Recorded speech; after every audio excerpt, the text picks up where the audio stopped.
You are about to witness history in the making.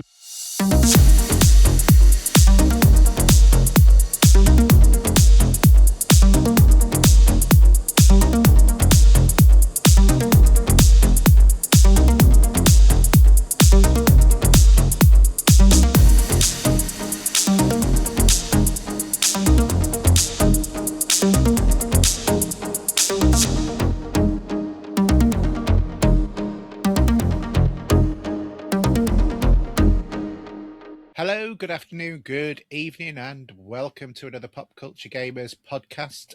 My name's Haydn, and I'm here, as always, with Steve and Paul. Guys, how are you doing? Okay, thank you very much. All good at the moment, all good. Okay, well, Steve seems a little bit distracted, so Paul, what have you been doing? Just save me game on it, sorry. Just the usual, bit of working, buying and selling stuff. I did make a hardware purchase. I bought a second-hand PS Portal. Oh, nice. Yeah. Didn't desperately need. It kind of wanted it simply because it did cloud gaming, which takes out one of the hops really from if I'm using my can't remember the name of it for some reason. And what they call them now? Steam Deck. Steam Deck. That's it. It's totally gone out of my brain. Yeah, Steam Deck. So because obviously if I'm using my Steam Deck, you can't do cloud gaming with the Steam Deck, so it has to go PlayStation, which is going to saturate your connection, and to your Steam Deck, which is going to saturate your connection. So you end up having like a little bit of an issue. And plus, last time when we were recording, there was a little bit of an issue as well, where my connection kept dropping off. And also when it came to doing the upload for the show, it took quite a while for it to upload. So I thought to myself, things need to change here a little bit. And I had to think around this problem a little bit because our router is right at the back of our living room. It's not a massive living room. So the back of the living room behind the sofa, and which is perfectly fine for Wi-Fi. Everything's Wi-Fi these days. And the TV and all the other devices sat under there. I decided, especially the PlayStation, I wanted to make it so it's wired instead. So I bought a router, a gigabit 8-port router. Put that down towards the TV end. I got like a 10-meter flat cable, and it's super flat. So you didn't even have to lift the carpet up. I mean, our carpets have gone down relatively recently. I did have a little tug at the carpet. I thought, if it does come up, I'm going to do it. If it don't, I'm not messing about with these carpets. They've just gone down relatively recently. I'm not going to make ash of it. I'll be in so much trouble if I do. So I bought a really thin cable, and that went just nicely, in the edge of the carpet. So that got all tucked down there. And it's improved things no end. So I tested it, went down into the garden, had a little play in the game. I also bought a new Wi-Fi extender as well, which is a Wi-Fi, just for them ones that plugs in. It gives you 2.4 gigahertz, 5 gigahertz, but I wanted one that would run independently just for when I'm in the garden. Because we already have one downstairs in any case. That's mainly for robot vacuum cleaners and such like, and the blink. So I've set that downstairs, and working really good. And top and bottom of it, really, it was only about 50 quid all in. It was just a matter of getting it all sorted. 24 quid for the Wi-Fi extender, I think it was about 22 quid for the gigabit port, and then a few quid for cables. So and it's made quite a difference, and hopefully I won't drop off. It won't keep saying this time that I'm getting like a loss of connection, etc. So I've done that, and it seems to make quite a difference, really. What have you been up to, Steve? Not a lot, really. Work is taken over sometimes, but weekends are still busy. We're out and about. We've been away last weekend, so that was pretty good. A couple of Arrow purchases since we last spoke. Salem's Lot turned up, and also Hard Boiled, which I'm looking forward to watching at some point. But other than that, there's one other thing as well. Ben Hur. Maybe for some of the viewers might not have heard of that film, but that turned up, and I'm halfway through it at the moment, being nearly a 4-hour movie. So I saw the new gender transition version of that, called it Ben Him. I thought it was Ben Zem. It's as bad as each other. Anyhow, Haydn. Well, for me, it was my birthday yesterday. Happy birthday. Yeah. Yesterday. 55. Wow. I know. Don't like that idea. Still converting my Blu-rays over to my NAS. Just takes absolutely forever. I'm about nearly 2/3 of the way through now, so the end is in sight. after 1 year, 1 month, and 1 week in my job, I am moving roles. So I Very am good. going to be actually going into IT for the first time, because I've always been sort of like adjacent to IT, being in information security and data protection and stuff like that. But this is the first time I'm actually working in an IT department. So still for the same organisation, but, you know, just a different role as a product manager. So, yeah, an interesting sort of change for me. I've no idea what I'll be doing. But, How can you have a role you don't know what you're doing? because I haven't been told all of my duties yet. That's all. I've had a Right. couple of meetings with my my new line manager and that, and I'm meeting up with him tomorrow morning. So it's going to be an interesting sort of thing. But yeah, leaving a really, really good team, probably the best team I've ever worked in, which I'll be, you know, sorry to see some of them go. But to be honest, I'm still going to be seeing them on a very regular basis, because I'm going to be managing the software that they use. So, you know, it's just one of them things. So anyway, I think that's it, unless anyone's got anything that they want to shout up right now. So shall we go on to gaming this week? No longer a dream, but a reality.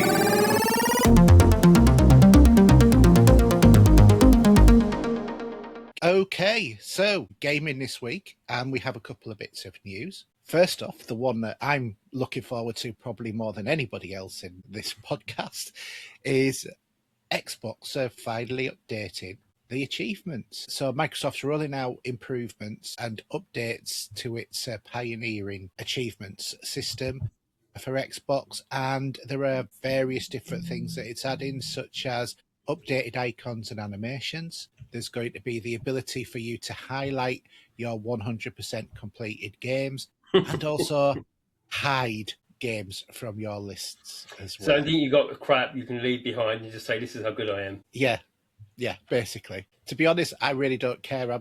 I stand by all of the things that I've played and got 100% achievements on, because I did have to do them. So they're there if you want to see. Yeah.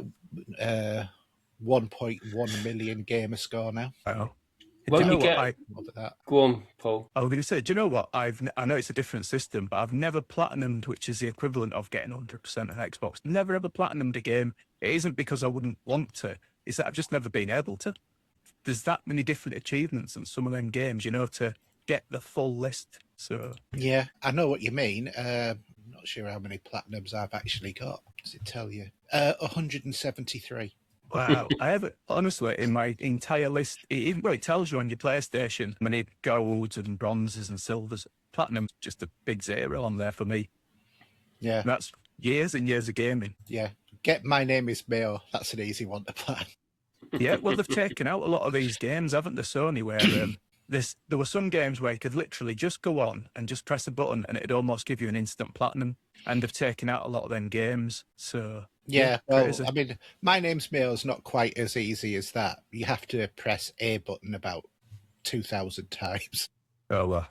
and occasionally change bits on it as well. But other than that, you know, there is an awful lot of, or there was an awful lot of rubbish trophies, just like there is a lot of rubbish achievements. But what I've noticed with doing a lot of these games is now it does make you work for them a little bit more. So, you know, for example, the trophies are spread right across the whole game, and so if it's got 40 levels, you've got to complete all 40 levels. And certainly on like the platformer sort of ones, some of the later levels do start getting, I wouldn't say like massively hard, but you know, they do require more timing, more skill to do than what they did say 2 years ago.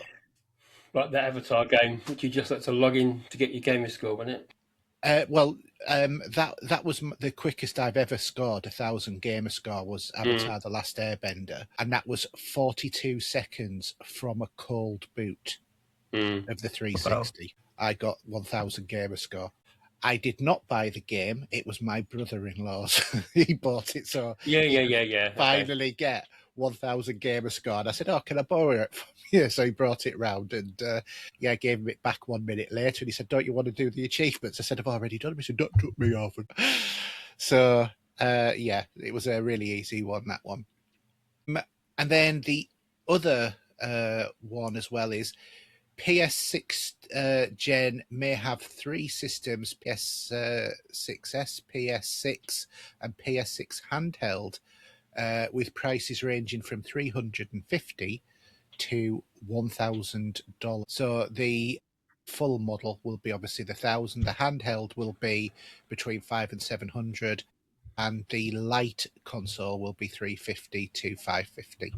So I'm assuming that the full one will be the one with 4K Blu-ray drive, if at all. Be surprised if it comes with a drive these days. They're very keen on you just adding that on if you want to add it on. They're making it an alternative choice, aren't they, really, these days? Yeah, but I still think that there's plenty of people want that physical drive. Oh, I do, 1,000,000%. If there's no physical drive on the PS6, unless they actually turn around and says, look, it's going to be purely digital, but the game price is going to be half the price, well, then I can kind of get on board with that. But if they're going to start pumping the prices up on the digital games and it's going to be Hobson's choice, it's digital or nothing, well, I can't get on board with that. It just becomes too expensive. The hardware, well, I'm a bit of a Sony fanboy.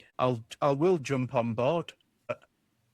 Digital makes me want to jump off board. I'll go digital on PC because I know I can get the games cheaper, but I won't pay that full whack price. Well, they're already full whack on digital anyway, aren't they? 70, 80 quid for a game, Yeah. even more, £100. Yeah. Too expensive, especially for digital. You can't do anything with it. And if you don't like it, tough luck. Unless you don't like it within the first 2 hours. Yeah, Microsoft will let you refund it, Yeah. That's with Steam, but that doesn't apply with Sony. I mean, I'm not sure how it applies with Microsoft, but with Sony, It applies with Microsoft as well. It does, with Sony, it's if you've downloaded it and started it, I believe that's a tough look. You've crossed. It's like you've opened the package if you've downloaded it. Crazy. Yeah, I mean, do you remember the days when you used to go down to the computer store, and then you used to get them to put the tape in and load it and have a game to see if you like the game? Yeah, it was never a problem. It was standard behaviour. Absolutely standard behaviour was to be able to test a game. And it wasn't that difficult to take a game back, even if you've had it. And you could often take it. I mean, back in them days, receipts, you didn't always need to keep them. You could take a game back to any old place and say you bought it there. You didn't really have a bank card. Everything was done in cash. You put a little bit on the end of the game or in the middle or something so it fails to load. So, yeah, how can you say? I mean, I'm not saying that's a good thing. But as younger people, that's what you do, to get like your games. If you wanted to get the latest game and you were bored of the game, or if you didn't like the game and there's nowhere back to taking the game back, sometimes you have to make it faulty. So yeah, that's very true. Very true. I think someone's put something in about Project Helix. Yeah, I'm not sure if we talked about that on the last show or not. Or No, did we didn't. No, I don't think we did. Because that's they're talking about making that in some kind of like hybrid sort of system. Which sounds more like a PC with some kind of like Xbox abilities in there. But I don't know. I don't trust. I'm not trusting Microsoft at the moment. After bringing out that Xbox Ally thing, which was just an Xbox Ally with, an Xbox logo on there, really, which is just a PC. Not a bad thing, but I'm not so sure how dedicated they are to releasing dedicated hardware. Well, that's what they're going for, aren't they? The next Xbox will be this, so if you want it, you have no choice, really. And I think this is why Sony have all of a sudden brought down the ban hammer on Windows games, because if the Project Helix can play PC games, well, then they're saying, well, technically speaking, you're not going to get our exclusives either which way, so whatever. Here we go, Sony throw the toys at the pram again, as usual. Yeah. Well, they were the worst ones, really, because when Microsoft bought out them other companies, Sony were one of the first people to turn around and say, like, anti-competitive and all the rest of it, because you won't bring the games onto our platform, so we'll lose out. But how many exclusives has Sony got? Yeah, exactly. So they really do play it both ways, the Sony. And they got Starfield this week as well, so shut up, Sony. Yeah. Well, that's not a bad thing for everybody, really, because obviously they've redeveloped it a little bit, haven't they? They've added extra bits to it. And so even on Xbox, you are getting a better version, which probably was partly due to them releasing it on PlayStation. Well, so, for what I'd heard, isn't Starfield on the Sony platform completely bug-ridden anyway? Well, I wasn't talking about that. I wasn't talking about it when I mean, it is a Bethesda, so that's a standard. Yeah, it won't be the same. People would take it back if it weren't full of bugs. Yeah. I'm bringing this game back. Why? Because it works. Yeah, it's not fair. It loads every time. It never crashes on me. I'm not stuck in No, the scenery. There isn't an I've upside seen flying dragon.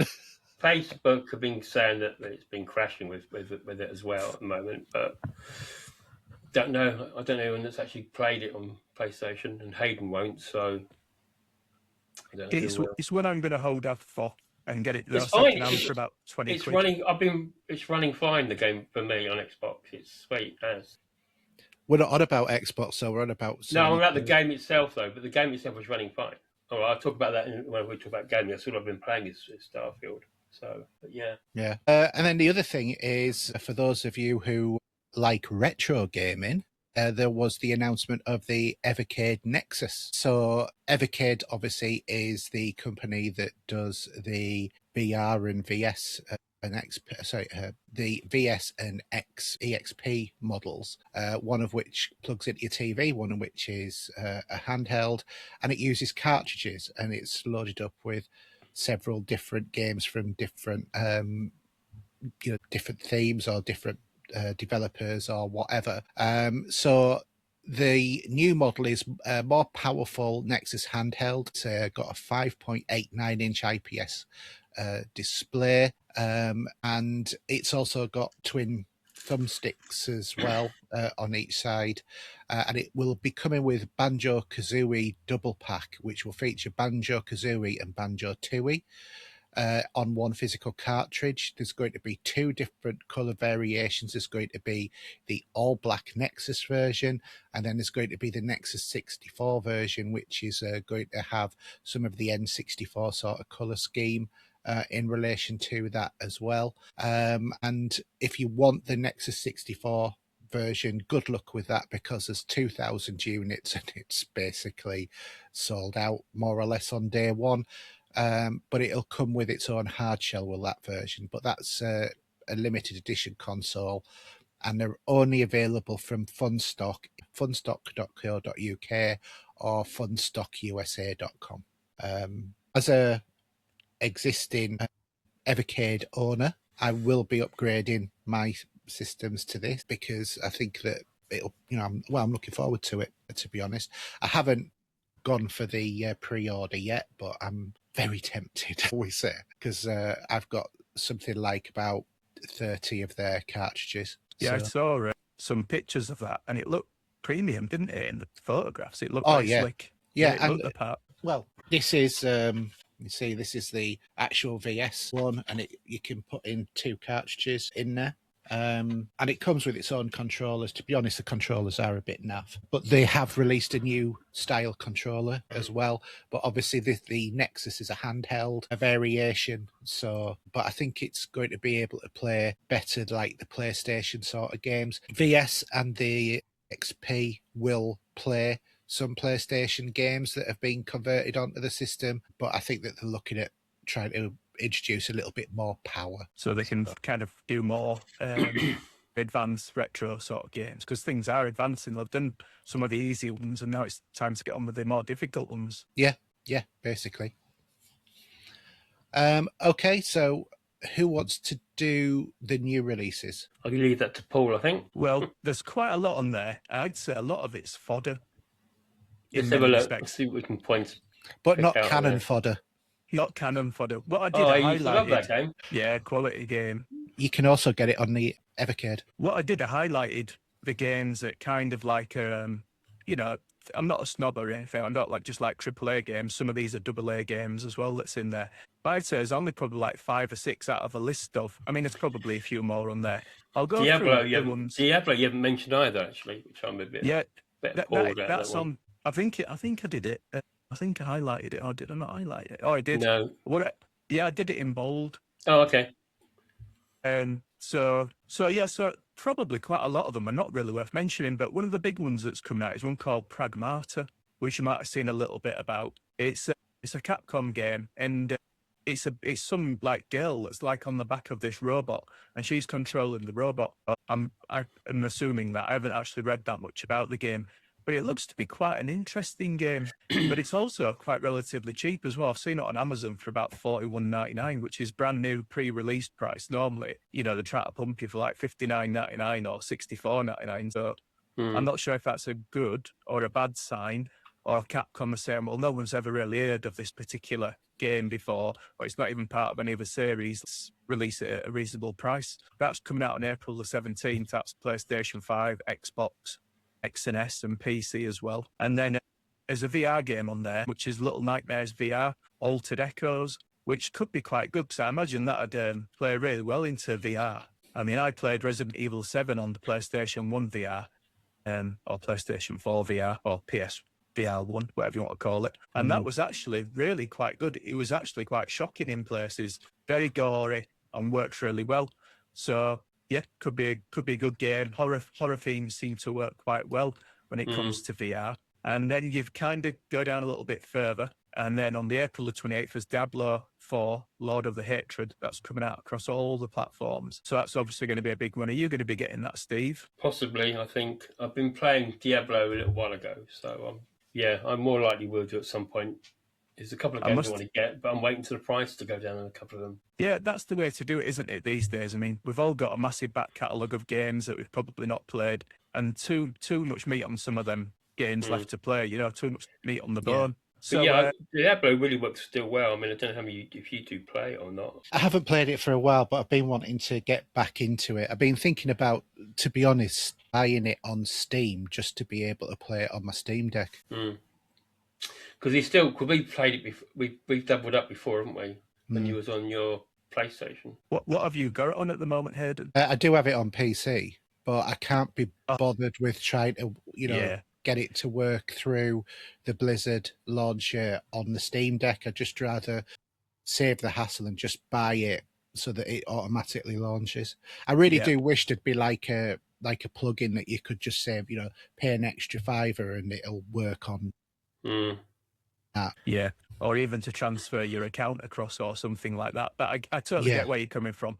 As I've got a little bit older, you want the less hassle, don't you? You just want to press the button and play. I don't want to go around in a circle, frustrate myself for 2 hours trying to play the game. I want to go on and reliably play it. Yeah, because what I've found is that you get things working and then they do an update and then it undoes everything and then you've got to redo it all. And I can't be bothered with that. There's been a few games where I've just gone and thought, no, I'll buy it again because I've got it in a sale or something or other like that. Do you know what I mean? So, and it just makes it a lot easier. But I normally try and buy stuff off Steam anyway rather than buying it off the Xbox store. The only reason why I owned Diablo originally on that was, well, just basically because I got it on day one. Yeah, well, this sort of like past week or so, I've been actually getting myself garden ready for gaming. And one of the things that had stopped working on the Steam Deck, I had I think it was called XB Play. It was something like $4.99 on Steam, and that allowed you to very easily stream your Xbox direct to your Steam Deck. But they've given up support for that, and it is basically can't use it anymore, which came as a bit of a surprise. But I did actually find another solution, which is one called Greenlight, and that does work, and it's completely free. It took a teeny weeny bit of messing about to get it to work, but it does reliably work. But one thing I couldn't get it to do was to turn my Xbox on, and I could get it to turn it off. You just like tap the screen, it pulls up like all the controls to be able to turn it off. But if you want to go play it in the garden, you'd have to turn your Xbox on upstairs, and then you can play it in the garden. So you can't remotely turn it on, but you can remotely turn it off. But if you actually turned it off and don't close down your Steam Deck, let's say you went and had your lunch or something and left it on standby or charge or something and didn't turn your Xbox off, it does keep the connection. So you could turn it back on then. But once you've fully turned your Steam Deck off and back on again, it loses that sort of little connection. So yeah, because I'm quite happy to stream in the garden or do whatever. Obviously, the Steam Deck will give me the option to play the games in the garden via, like a dedicated thing, and also Switch 2 as well. What about the brightness? The brightness in gardens? With the light and sunlight, that would be a nightmare. It is basically, yeah. This is one of my big complaints. What I will say though is that PlayStation Portal's obviously the new one to me, and I did check it in the garden. It was pretty sunny the other day, and I did turn it all the way up full blast and the screen. And it actually worked fairly well. What you're generally up against, really, is reflections. And battery life as well, I think. Yeah, battery life and that. Well, you probably get about 4 or 5 hours out of that PS Portal. It's not as amazing as you might think it would be, but I've actually got one of them power bricks, what do you call them? You charge up like a big 2,000 milliamp battery, and then you put it in the garden. I can't remember the proper name for them. I've got one of them, so that can extend the battery life no end. You get a good 8-hour session with What I that meant- and that easily. I meant was if you turn the brightness up and everything else, you're going to put a strain on it, therefore maybe reduce the battery life. Oh, yeah. Well, yeah, potentially. But yeah, there's only one real reliable way to do it, and that's literally to have like a towel over your head. So you'd have to literally like fully shield yourself, have like a double, like a big full towel, and then you're set. It's going to look a bit odd in the garden. The neighbours are going to wonder, what's he shaking around? Just go and play in your room. Just go and play in your room. You don't play in the garden. Well, yeah, but how else is a gamer going to get any fresh air? You're never going to get a gamer out otherwise, unless it's got a console. Open a window. That's true, yeah. Sit by the window. But I enjoy garden gaming. I really do enjoy it. I can be out there for hours and hours and hours and hours and hours. Time flies by. And it's nice as well. So, and obviously you're getting like all your vitamin D that you should be getting. So it's not a bad thing. Yeah. Us gamers, we should be afraid of the sun. Honestly. And then We're all not of the vampires. radiation that's giving you cancer. Yeah. Yeah. And probably the handheld as well. And the radiation from the phone signals and the Wi-Fi. Yeah. Probably like a nuclear death. There'll be a nuclear death on my death report or whatever. Yeah. And then you go in the house, in the evening, and you don't need to switch the light on because you're glowing. Yeah, that's right. It's like, especially if I've been playing Fallout. So yeah, a bit of a nuclear You'd be summer green. there. Yeah. Yeah. You'd be glowing green, I think. That Diablo Lord of Hatred, just going back to that for a second, isn't that a DLC rather than...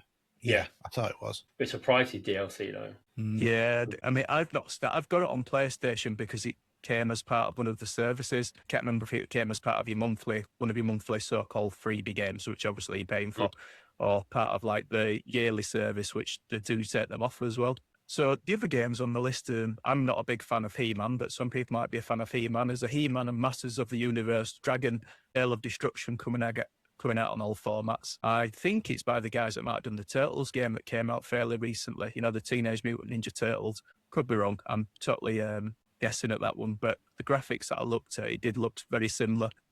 And then one big one really, probably towards the end, on April the 30th, which is Saros, which is by the guys that did Returnal, which is it Newhouse or Newmark or something they call them. Yeah, something like that. Yeah. And that's, a very much massively anticipated game. Returnal, excellent game. You've got to be totally on your game, though. That is one fast-paced, furious action game, is that.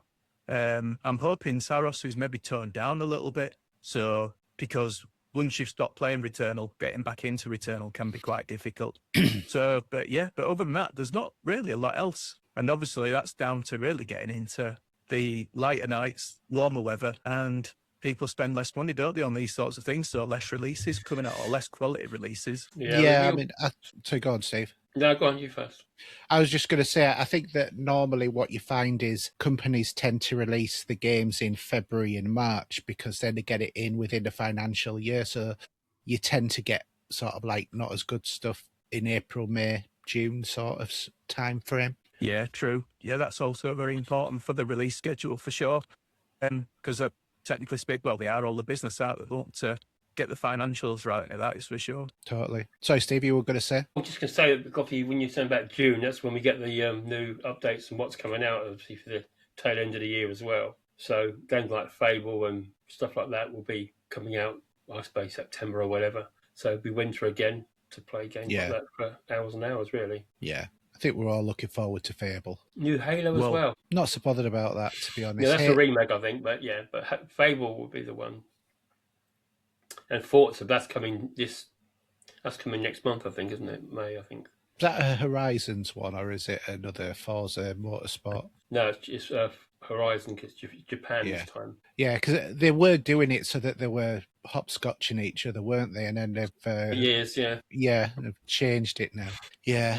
There's not much on the subscription games. There is Tomac Save the Earth Regeneration and Prop Sumo, which you can get on the Epic Game Store for free at the moment. And then next week from Thursdays, the 16th of April until the 23rd, is Stone Madness. Don't know anything about any of those games. Not really sure that they look that good either, to be quite honest with you. Such as if it's a free game, sometimes they're good, sometimes they're not. I think a little while ago there was Detroit Become Human, which is a brilliant game, which was for free. So, you do get the odd gems on the Epic Store still. I've got that on my, that's a physical copy I've got up on my shelf there for PlayStation. Yeah, it's a good game. It is a good game. I've started it, but again, I say, till I get a controller sorted out, I won't get back on that for donkeys yet. Yeah, if at all. Yeah, if at all. I might even flog the PS Pro. Xbox fanboy, I don't know. Well, I'm not using it at the moment. It's just gathering dust down there, you know? Yeah. I have to admit, both of my consoles are gathering dust at the moment. I've not been playing that much of them. I've been more on PC, more or less all of the time. Okay, so Steve, tell us about Starfield Shattered Space. Well, Shattered Space is the original DLC from February this year, if you remember, and I completed it. So I wanted to get sort of ready for the new update and DLC and the free lanes upgrade as well. So for the last week behind this, I've been playing that and really enjoyed getting it out of the way. It was tough in places, especially the last third of the game was really tough. But because I got special powers as I'm a Starborn due to how you play out Starfield, my slowdown abilities helps tremendously well. I can just do 2 headshots and take enemies out, which I will looking forward to upgrading the powers though, because that's a part of the update that's been coming with free lanes. You can update your powers, you can update your guns, there's skins available, and obviously the planets, you can fly between each planet as well. So yeah, it's been really good, and the update was pretty easy to do. I would say that on the Xbox, if you want to download the DLC part, you got to find it in your folders. On the back end of the Xbox, it'll be sitting there. You need to install it separately because people said, "Where is it?" So that is there. So Terran Armada, I've started that as well. Quite a way into it, I think, but I'm still diverting off because I've just found this spaceship called the Colander. I just Googled it to see what it was. And it's a separate story on this ship, which tells you about something that's gone wrong with an alien that's taken over the ship. So this sounds very familiar to a lot of horror films we've seen, which I'm just about to jump in that ship and have a look around to see what it's all about. But again, I just found that by random, you know.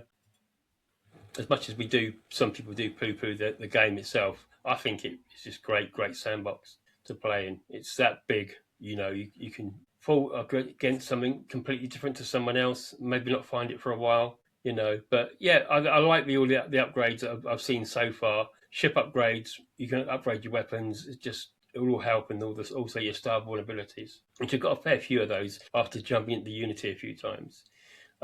Also, there's something else you can do, is there's a device you can put together. So when you go into the Unity at the end of the game to be a Starborn, you can take your favourite weapons as well. So there's a chest that you can use, which you can come back to, that'll sit there in the lodge at the beginning where the game starts. So yeah, really enjoying it at the moment. That's all I'm playing, nothing else right now. I mean, people that have not played that game for a while, I jump on it and have a little look. You know, I know there's a lot to do in the game, and obviously it's not for everybody. Obviously, the PlayStation guys I'm talking to, some of them are having a good time with it.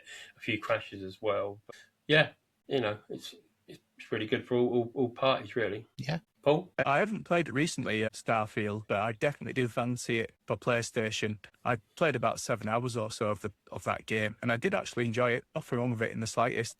But I played that via subscription, which I don't actually have a subscription, and I usually borrow the subscription, you know, so it's like I've got to log in. If they're not logged in, I can use it on my account, etc. But they've not been subscribing. They went for, what did they go for? They went for Ubisoft subscription for some reason this month. Yeah. So considering most of the Ubisoft games are part of Xbox Premium, or whatever you call it. What is Premium, the top tier? Premium Game Pass, yeah, that's what I've got. Yeah, on Game Pass. So so I'm not sure why they did that. So yeah, but anyway. But yeah, I've been playing loads of games, quite a lot in fact, and I made a couple of gaming purchases. One of them I actually bought, and it was actually 3 games. It doesn't come as one package, and they were only 99p each. In fact, 2 of them were 99p, and the other one was like £1.49 or £2.49. But these are actually really expensive games. They were like £40 a piece when they first came out, and they're like dungeon crawler games. And oddly enough, Haydn's got them on his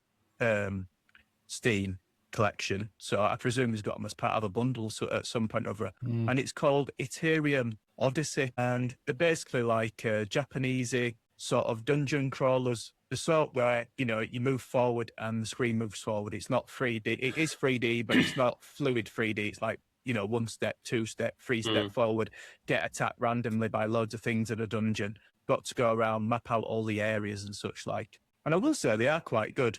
I've only given them probably a couple of hours, which is unfair really to say if they're good or bad. But they do get good reviews, but apparently part 3 is meant to be like really good. So I might just drop in on part 3 and play that one.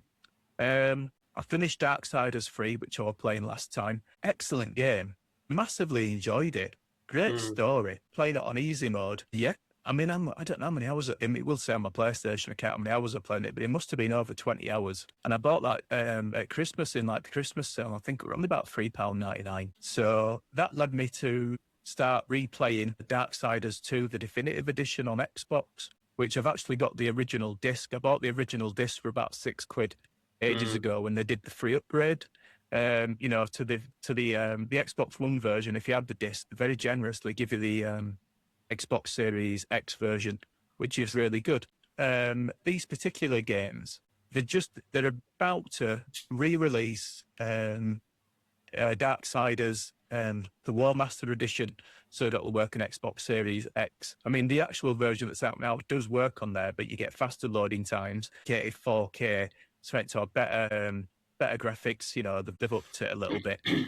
So they actually had an option to buy both of the games, the definitive edition, part 2, and also that for $7.99 in the current, it might even still be in the current sale. So my game on eBay, you can sell it for about £11.99. So I thought, big advantage of that is I can actually then play it on the Xbox Series S upstairs, because I can't put the disc in it upstairs. And I've also hopefully get a free upgrade to the Wallmastered edition that comes out next month. So I did that, paid my $7.99, and I've put my other disc up for sale on eBay. So fingers crossed that'll sell. So it's like a free upgrade and a free game. But Darksiders 2, what a fantastic game. 3/4 of the way through, according to Google.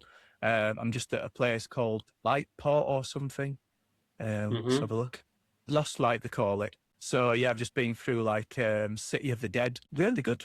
Got it on easy mode again. The main baddies aren't too difficult to beat.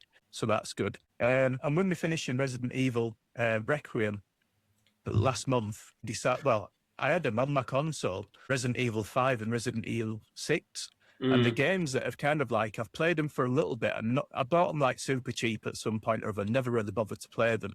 One of them I've been about 3 hours into it, and the other one maybe less than an hour, because Resident Evil 5, man, it comes on top pretty quick. All those zombies, and you get to a point. Isn't it in Africa? Remember, right? Yeah, it's in Africa. Yeah, it is. Well, you get to a point where the helicopter's meant to be coming in on like level 1, like the very beginning of like chapter 1-ish, like, because it goes like 1.1, 1.2, 1.3 or whatever. And I couldn't do it. And it was one of them games where it was frustratingly hard. And quite typically, after you've not played a game for maybe a year or so, you go back on, fresh mind, I'll give it another go. And you do it, don't you, first time for some reason. You couldn't do it 10 times before. So have you played it, Stephen? I completed 5 and 6 as far as I remember. 5 I remember well, 6 I'm not too sure about. I've completed 5. There was about a 2.5-3 year gap between me getting to the volcano at the very end and actually completing it, because I'd given up. Because this one particular thing, I had a rocket launch and I fired a load of rockets into, whatever the creature is at the end of the thing, hitting its heart every time, and the bugger never died. And I think it was just glitched, and I kept getting killed. And then it was like rinse and repeat. And I left it. And then I was talking to someone about it, and they said, "Oh no, you definitely just hit it with the rocket launcher, and you'll get through." I went back in straight away. Yeah, so maybe there's an update to the game later on that cured it. Yeah, but it's surprisingly good actually. Once you get into it and you're happy with the graphics, which I'm quite happy with the graphics. There's nothing wrong with them. Obviously, they do look a bit dated, but the game, actually, I'm at a point now where I'm getting on like this little hoverboat thing, and you're going from like little wooden areas, like in like a swampy area. Yeah. So that's where I am right now. I've been enjoying that, which led me to play Resident Evil 6. I'll probably play initially about 2 hours of that one, and the graphics actually stand up pretty good. I believe it is an Xbox One version rather than a 360 game remaster. And anyway, I completed it with the first 2 characters, and then I was quite shocked. I thought that's going to be it. You know what I mean? It took me about 8 hours in total. I thought, well, that's going to be like it, really. I'm done and dusted now, surely. Well, no. There's like another set of characters you play with, don't you? Play it another 3 times. And the actual stories are different. And the game's probably about 25 hours. which in Resident Evil standards is pretty humongous, isn't it, really? Because your average Resident Evil game these days is about 12 hours maximum, really. So, yeah, so really enjoying them. This is it, you see. This is why I get a bit reluctant to buy new games these days, because I realise if you go back to some of these old games, you're only not playing them because they're old to you. But you go back to them again, you get back into the controls. Man, what a difference it makes. Really good. Played a bit of Blue Dragon, which is a game we talked about last time. I love that game to bits. Yeah, I've kind of just got out like the main starting area. And I'm on to some kind of like, I had to go on board some like spaceship sort of thing. And now I'm like doing some battle in the spaceship. But I had to beat some like character. I think I wrote his name down.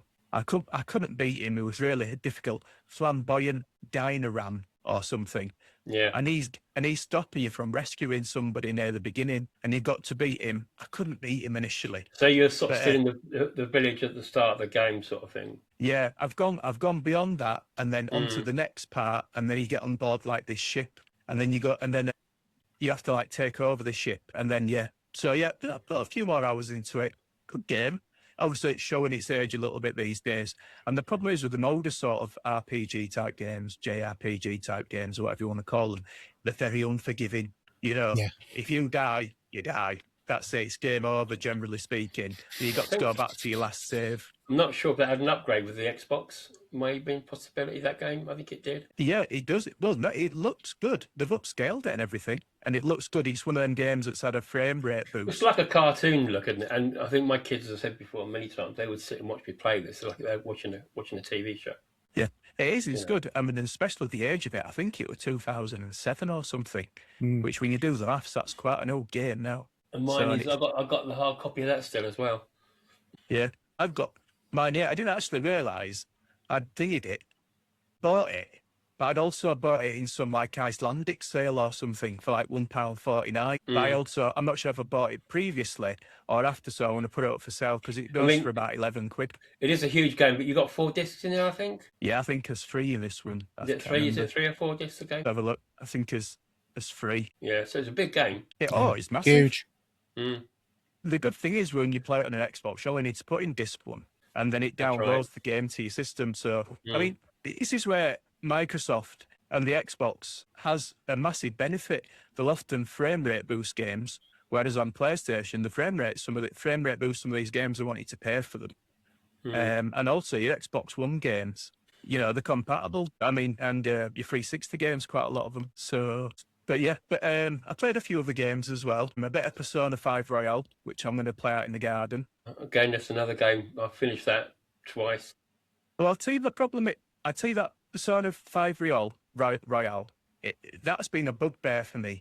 Bought it on PlayStation 4 when it first came out. You know, the original non-Royale version, yeah? I got to like the pyramids. You know, like the pyramid sort of world. It's maybe about the 4th boss or whatever in. It's very Egyptian-y looking.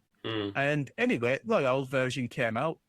I thought, oh, brilliant. You can't even use your old save. And to get to that point is probably, but it's like 25, 30 hours, right? It ain't like as if, well, you know, you've got to replay about 5 hours. It's no big deal. It's about 25 to 30 hours. Sorry, I bought the Royale version, the PS4 version of it.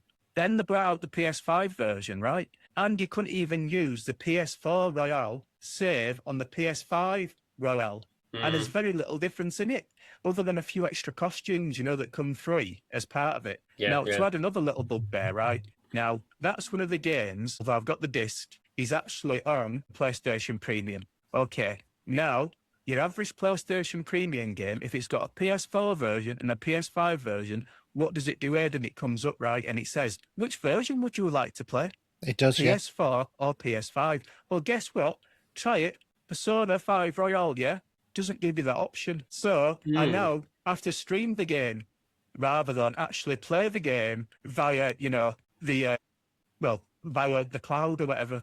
What a pain in the behind that game is. It's like as if he doesn't want me to play it. You know what I mean?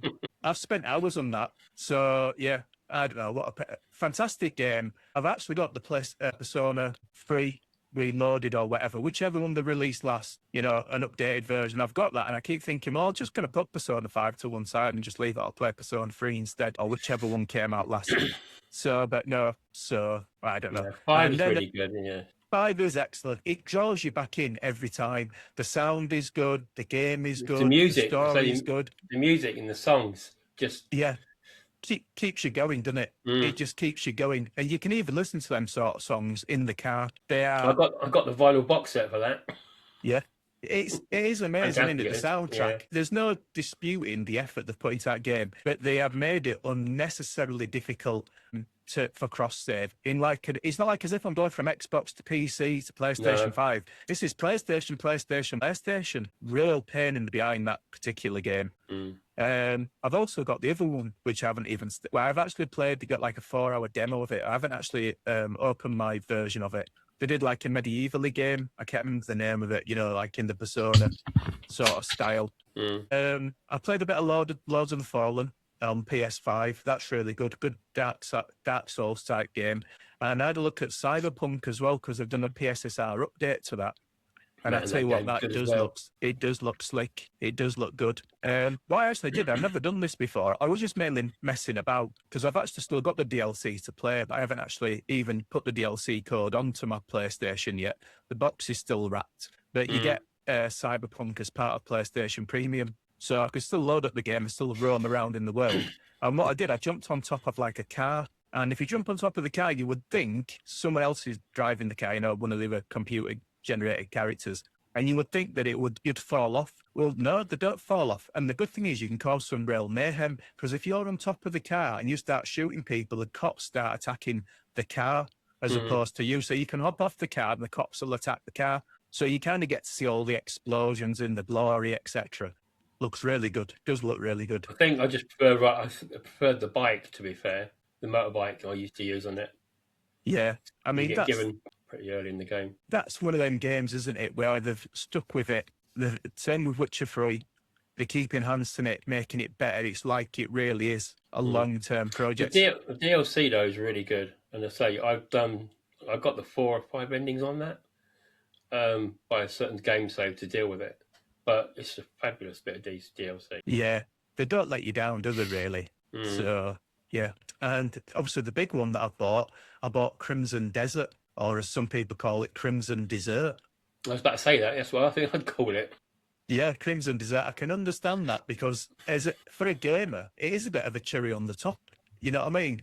Them guys have picked out, they obviously must be gamers or they've done some serious research because the amount of games that you two guys obviously played so many games over the years, you will pick out so many game mechanics within that game and you can say, oh, I know where they got this from. I can tell where they got that from. And although they've picked out all the best bits, I believe the original release of it, which was only about a month or so ago, had received a little bit of moans and groans because of the controls and various other aspects of the game, saying the controls do too many things, a little bit like a Red Dead Redemption. Sometimes when you get off the horse, it'll do 2 different things when you press a button. Before you know it, you've shot somebody to death and you're meant to go over and rescue them. All of a sudden, you've got your gun out and you've shot them as opposed to anything else. But they've actually changed that. So I've come into this game using the new you get the option, new controls, they call it, and like classic controls. And I tell you what, it's a very pretty looking game as well. But it's one of them games where you can go in and you don't feel rushed to do anything. You can wander around, do your bits and pieces, get used to the mechanics. Some of the things it doesn't seem to explain very well, though, I found. It was telling me to do a certain thing, but I don't believe it had actually told me how to do it. I had to actually go sweep somebody's chimney, and you had to get the broom was actually next to the house. I picked the broom up, but to actually be able to use the broom, it kept telling you've got to use the broom. But what you've actually got to do, you've got to go into your icons of your hands, and then you can shift it across, and then it comes up with the broom. So it was a little bit odd. But they're actually going to be adding an easy mode to it as well. And also, I imagine they're going to change some of the quick times on it, the QTEs or whatever they call them, where you've got to keep doing certain things, pressing certain buttons to get past, I've got to do like an arm wrestle thing where you got to keep pressing the button and then this circle comes up and it goes round in a circle, but you got to get it in this particular quarter of the circle. You got to press it there, otherwise it doesn't advance onto the next bit. So I don't know. But yeah, I think all them sort of quick time events are all going to be changing. Would I recommend it? Yeah, definitely. Really good game. And I think it's going to be a Witcher or a Cyberpunk where they're going to very quickly update that game to suit everybody. Is it Yeah. worth picking up then? I personally would say yes. Obviously, buy it on disc just in case you don't like it. Well, see, I can get it unloaded for 20% off for $43.99. Yeah, well, that's pretty reasonable. Is that on Xbox or PC? Xbox. Oh, so I think it's cross-platform, is it not? It is, yeah, because it says here you can do the Xbox Series X/S/PC for $44.99. Yeah. Well, and I with bought that mine. 18% discount on me. I got mine second user, and I paid 37 quid for it, which is not that much cheaper than what I could have picked it up for brand new before it released. Yeah. And obviously, everyone's like sat a bit on the fence because everyone says there's no point pre-ordering these days, right? Which is true, really. And you could have had it for as little as 44 quid brand new, from a lot of different places. Personally, I think, yes, I really like it. And then devs, they're bang on the button. They are updating it, and updating it again and again and again. So, yeah, I think I've only played 4 hours of it, and they actually reckon the game doesn't get going until about the 10-hour mark. But I'll say that I enjoyed it. It's a chill-out sort of game. And it's got everything in it. It's got Assassin's Creed in there. It has got elements. You can see why people say, oh, it looks like a Witcher game. It is styled in a Witcher game, but it's not essentially a Witcher game. It's a little bit more like an Assassin's Creed, Red Dead Redemption. It's got everything in there. And yeah, I'll say it's good. And often it'll take me a couple of hours to get into a game, but I felt a bit more comfortable with that game because it's got so many other games within it, taking all the elements out. It's like as if I'd already played the game before. It was odd, really. So yeah, I would, at this point, I'm only 4 hours in. I'm not saying go rush out and spend your hard-earned money right now, but yeah, I'm glad I've got it. That's for sure. I ain't selling it tomorrow. So yeah. What have you been playing, Haydn? Okay, so what have I been playing? Well, I've been getting a few games sent through from people, indie developers wanting us to highlight some of the games. So I've been playing a game called Bravian, which is available on Windows, Xbox One, and Xbox Series consoles. So that's a nice little 3D platformer, a very easy 1000 gamer score. You've just got to search the 3D environment and find all of these stars and then these specific sort of stars as well, which there's a certain amount of them on. It's one of those ones of it's 1000 gamer score, but in order to do it, you've got to complete all of the levels. Another one was Space Kitten, which is basically a platformer. That one was quite enjoyable as well. Again, on all of them, so that you'll get a load of different achievements depending upon what you do basically, but on which systems that you're on. But it's on PC, Xbox and Series and all of that as well. I was sent like 6 sets of games for one button games from somebody who sent us a load of games before, and basically that's each set is a 5-in-1 set of games, and they're all like very very simple one button games, one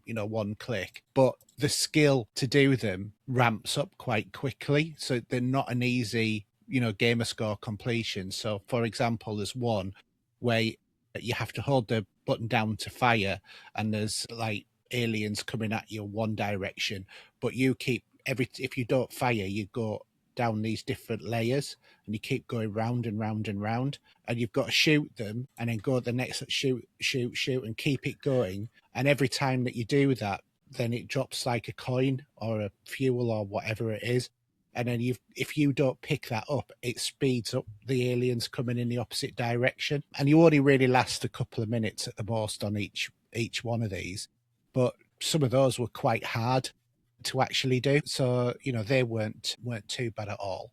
And then another one was grab 50 coins. So again, it's a horizontal platformer where you're running along and you've got to get 50 coins in order to unlock the end of the level. But what is the complicating factor is constantly chasing you is a wall of spikes. So each level will only last a few seconds, but you've got to get 50 coins and get to the end of the level to open up, the exit. Otherwise, you get squished. So they were all quite good, fun sort of games to do. Again, on most platforms. One that is free for you to be able to play if you like the Buster Move sort of thing is Microsoft Bubble.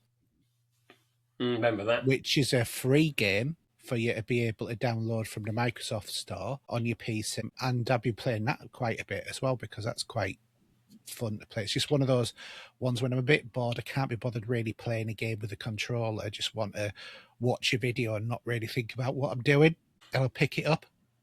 But one game I started last night was Tempest Rising. So I don't know if you've seen this one. It's like a Command and Conquer style game. I've played them for years, to be fair. Yeah, exactly. So this is basically Command and Conquer brought up to date. I've put the first 2 hours on YouTube. So, sorry, not first 2 hours, the first 2 levels on YouTube. So it doesn't really give away any spoilers or anything like that. But it'll give you an idea of what it is. And it's just a normal, sort of, Command and Conquer style game, really. Just going along, killing the enemies, exploring the map, managing your collection of energy and development of weapons and your collection of resources and all of that sort of thing. Your base keeps getting attacked and blah blah blah, all of the normal sort of stuff, a bit like StarCraft and any of the other sort of games as well. But yeah, it's really, really well done. It's a high quality sort of game. It was one that was on the last Humble Bundle, which is why I picked it up. What I found is on Humble Bundle Choice now, it always seems to be that there's one really good game, one quite average game, and then several filler games. I don't know if you've looked at Humble Bundle, Paul, in the past. I have in the past. There used to be some mega games on there, didn't there? It used to be a real good deal, but I haven't bought one for a long time. I know you can subscribe to it as well.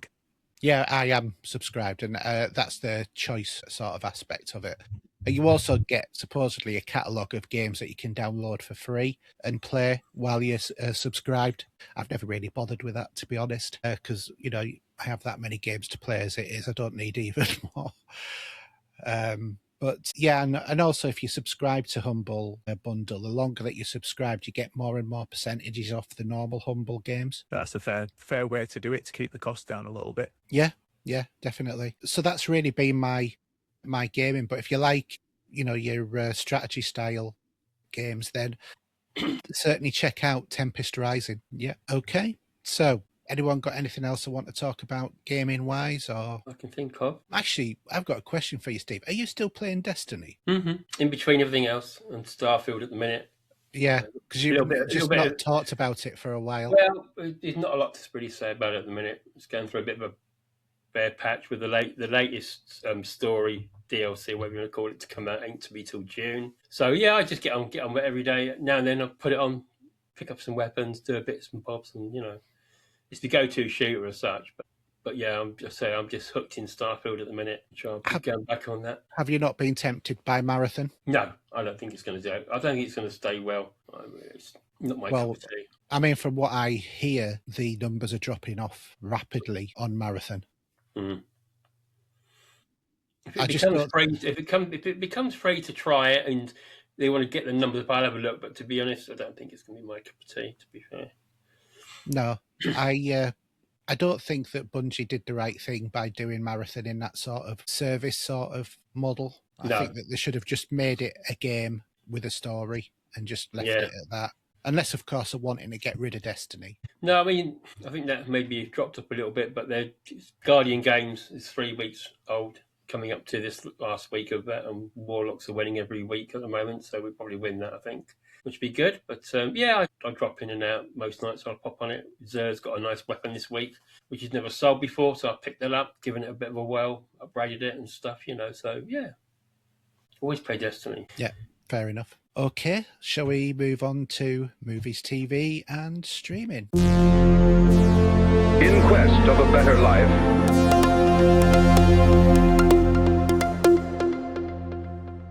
Okay, so movies, TV, and streaming, and we'll go straight into the news of Michael J. Fox is alive.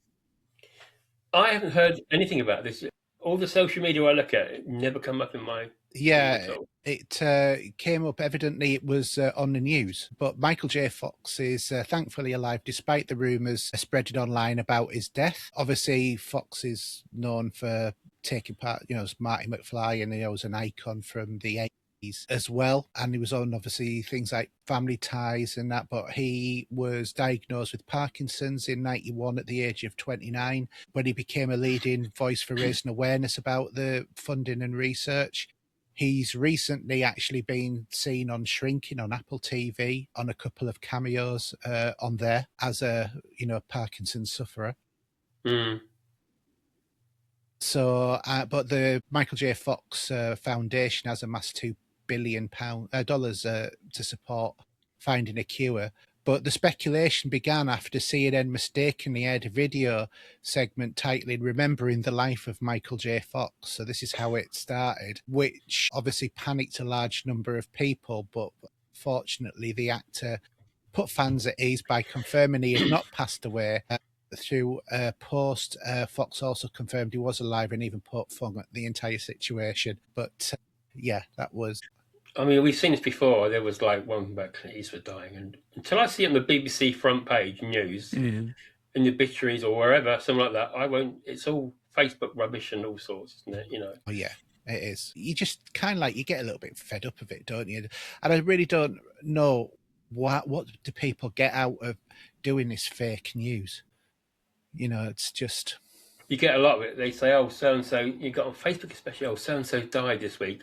Big famous star from this show." And please don't click on it, because it's nothing. It's just some person. Any person that passes away is sad, but they're just trying to make stories up. And Facebook is full of made-up stories. I mean, the amount of times I've seen it on there where they say happy birthday to a particular celebrity, and then other people come in and say, "He died about 5 years ago," and you can just tell it's just some spam. And they got these.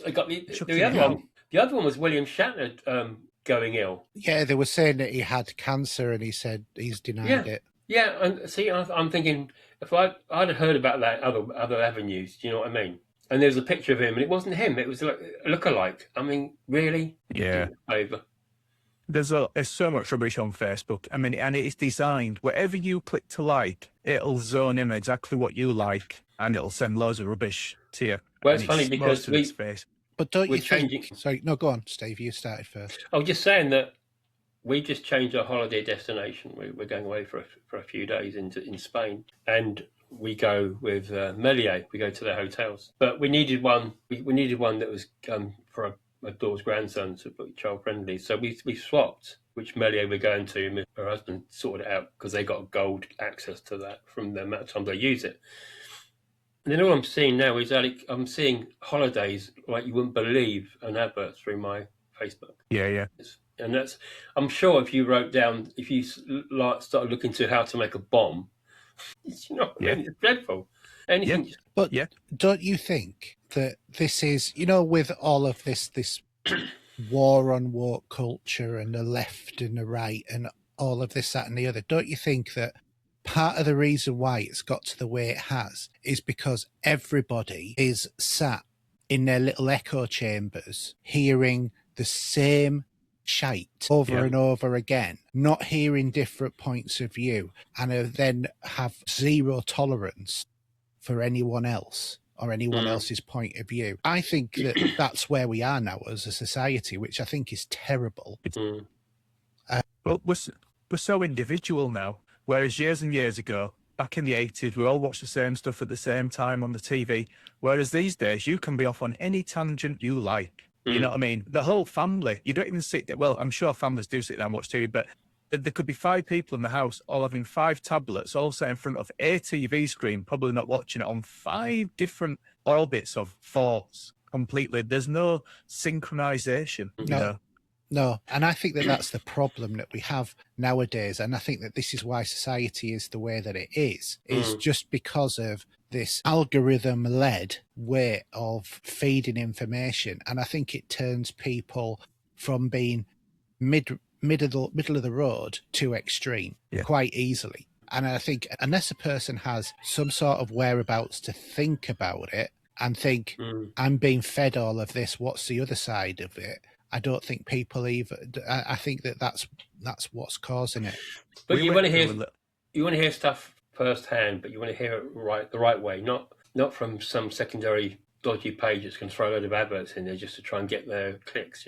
God, yeah. Yeah. I mean, it's like all these adverts that say, on like Facebook, major Star Trek actor dies, and then you find out that it was somebody who was in the background in like the Return of the Archons, who didn't have a name in as a character, but it's like it's a major Star Trek character. You think, no, it's not. It's an extra, for God's sake. And or these ones where you have to sit and read 3/4 of a page just to find out what the title's about, because they just talk gibberish for pages and pages, and just fed up of them. Well, speaking of streaming, Haydn, have you sorted out your Sky, Disney, and HBO? Yes. I cancelled with Disney, initialized it with Sky, seamless as ever.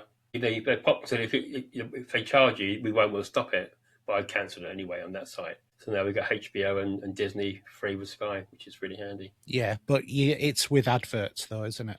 Yeah, well, I don't watch it as much as the missus does. She watches a lot of her shows on Disney and that. But when it's a film, you don't get adverts in that. So luckily, you do before it starts. But other than that, that's fine. Because she's watching The Pit at the minute on HBO. So Fair enough. which is a drama, medical drama. It is very good. I've got it on my list of things to watch. I hear it's like a top show. She watches them all. I sit and watch some of them with her. I've watched Grey's with her and a couple of others, and she watches Watson and stuff like that. Yeah, keeps her busy now I'm in here. Very good. Yeah, fair enough. Anyone want to do the cinema releases? I'll do the DVD because that's a bit bigger for me on this screen, so Paul can do that if he wants. So the DVDs. No, cinema. Cinema. So these are cinema. All right, April 17th, we've got 2026. We've got Lee Cronin's The Mummy, which is with Jack Rayner, Natalie Grace. But is it meant to be a good? Is this coming to the cinema or is this coming to like Netflix? You're on the cinema charts, are you? Is that the right one? Yes, I believe so. Yeah. Well, it's cinema releases, so that are movie releases. Oh, sorry, that's further up. I do apologise. I'm not looking at that. Yeah, I must admit, I didn't know they were bringing out another Mummies film. Because there's so many things. I generally just go onto Empire these days, the magazine, and see what they've rated and see what's meant to be quite good. There is a sequel to the original Mummy movies coming out with Brendan Fraser. They're all on board with that. All the main, 5 characters? Yeah. They're all on board with that. I like Brendan Fraser. I never really watched him in The Mummy and such, because they were not really my kind of films back then. They seemed a little bit, all about the CGI. There wasn't a lot of substance. The first one's really good. I think that they peter off a little bit, but I got the little 4K box out of those. But I watched him in a film called The Whale. Have you seen him in The Whale? I was just about to ask you, have you seen The Whale? Because that is absolutely excellent. It's an amazing film. It's my kind of film. Is that it's he doesn't give away the plot straight away. It is a lot to be said for that film. Yeah, massively enjoyed that, and I watched one recently as well with him. I think I talked about it on the show, where he actually lives in Japan and he starts to work for a company where he goes around and he acts as if he's somebody's. He comes in as like an actor to sort out a family problem, and he's actually been on TV as well, like over there, like on some big toothpaste advertisement, and that's really good. It's another film, not quite like The Whale, but it's the characters kind of as deep as The Whale. Yeah. So yeah, I would recommend watching that. And a slightly less deep, but obviously he's been on Doom Patrol for a few seasons as well. If you've seen that. I haven't seen that. No, I've not seen that. It's obviously adaptation of a cartoon strip. It's got Timothy Dalton in as well, and it's sort of like basically a bunch of misfits turn into this kind of superhero group, but it's a bit dysfunctional. Very good. I'll have to give that a shot. The next one, it says Rebuilding. That says it was released in 2025, but it's only just coming to the UK cinema, which seems crazy, doesn't it? I mean, it does. Cinema, I mean, we've talked about this last time. It seems to be a bit in decline, doesn't it, in the UK as to what you would... I mean, would you go see, for example, Rebuilding at the cinema? It's like it looks like a bit of a Netflixy film, really. Yeah. If you know what I mean. And there's like Glenn Rothan as well, which again just doesn't look like the sort of it looks more like a made-for-TV movie. But yeah, it's not going to draw you in, is it? Really, it's not. I know they only release so many Star Wars films at the cinema and so many Marvel films at the cinema, etc. blockbusters is probably the best name for them. But some of these things, if you watched it on TV at home, it wouldn't make that much difference to the experience, would it? You go to the cinema for the sound and for the big screen. But there is a lot of new movies coming to the cinema this year. I mean, I don't know about what you guys think, but for the last few years, the cinema's been god-awful. And I think that that's lost a lot of patronage. But I think that's down to two reasons. I think the first reason is the tail end of COVID, because of the time delay from a film being produced to a film being released. But the other side of it is the writer's strike. Yeah. And I think that the writers were absolutely stupid to strike when they did, because they extended the impact of COVID even more. So the COVID restricted a lot of films, and then they have the writers' strike. And then for the last 2 or 3 years, we've had next to no movies to really go and watch that have been any good. But now I think that they're all starting to come back online, as it were, because obviously next week, the 24th, we've got the Michael Jackson movie coming out. Yeah. Michael. So there's one that's just come out as well, the Elvis Presley one, where it's a load of footage that they haven't shown before. I really love the Elvis Presley when he's live in Las Vegas. I think that's when the man's at his peak. And you watch that performance, I think it's like 70s, early 70s. It's not when he's put loads of weight on, loads of timber. He looks athletic. He looks at the peak of his performance, and some of the way he reinvigorates his old classic songs is absolutely outstanding. So I'm looking forward to watching that Elvis for sure. But yeah, anything like that. I like my biographies. So that Michael will be definitely an interesting one for sure. Well, that Elvis one, which had Tom Hanks playing his manager, you wouldn't even know it was Tom Hanks, would you? No. Well, do you know what? People didn't like that, but I thought that were outstandingly good. It were by the same guy that had done that Moulin Rouge. Yeah. Moulin Rouge is a film which it's not my kind of film, but I put it on and I enjoyed it to the max. It's like a surprise. I didn't think I'd like that film, and those are often the best films out there, really. Well, I was a bit like that with The Greatest Showman, to be honest. Oh, that's another great film, yeah. Excellent. And one I do like as well is Les Miserables. I've never seen, do you know what? I've never seen it, and I'll tell you why I've never seen that or anything like that, or even gone to go see it like in the theatre, because we do sometimes go to the theatre in London and enjoy. We haven't been for ages, but it's because it says miserable in the title. I think, well, this doesn't sound good. It's got to be miserable. You know what I mean?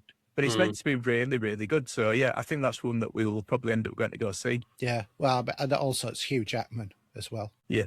But we'd probably go see like the live version, like they'll maybe go to London, maybe make a bit of a day of it, really. Yeah, yeah, definitely. Do you want to finish off the thing? Yes, certainly. On the next couple of pages. There's The Devil Wears Prada 2. It's got Meryl Streep in it again. The first one was a very popular film when it came out.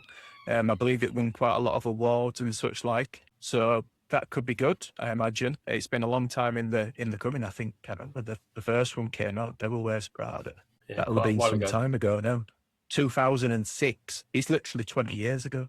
20 years. So amazing. I mean, that's flown by, hasn't it? The next one is Hokum. Now, I've actually seen a little bit about this, and this looks quite interesting. I believe it's about some kind of like someone finds like a little, some ancient thing, like a little statue or whatever. And then I believe it goes on from there, really, like it possesses them or, brings a lot of trouble. So, but yeah, that looks actually quite good, does that one? I wouldn't mind actually seeing that one myself. There's another one. Next one is Deep Water. Not too sure what that one's about. That's going to be sharks and stuff. Bit of plane crash, I think. It is. It's sharks in a plane crash. Yeah. It just popped up then, and it's Ben Kingsley. So... He's usually not in bad stuff. Yeah, he's a pilot, I think, on this one.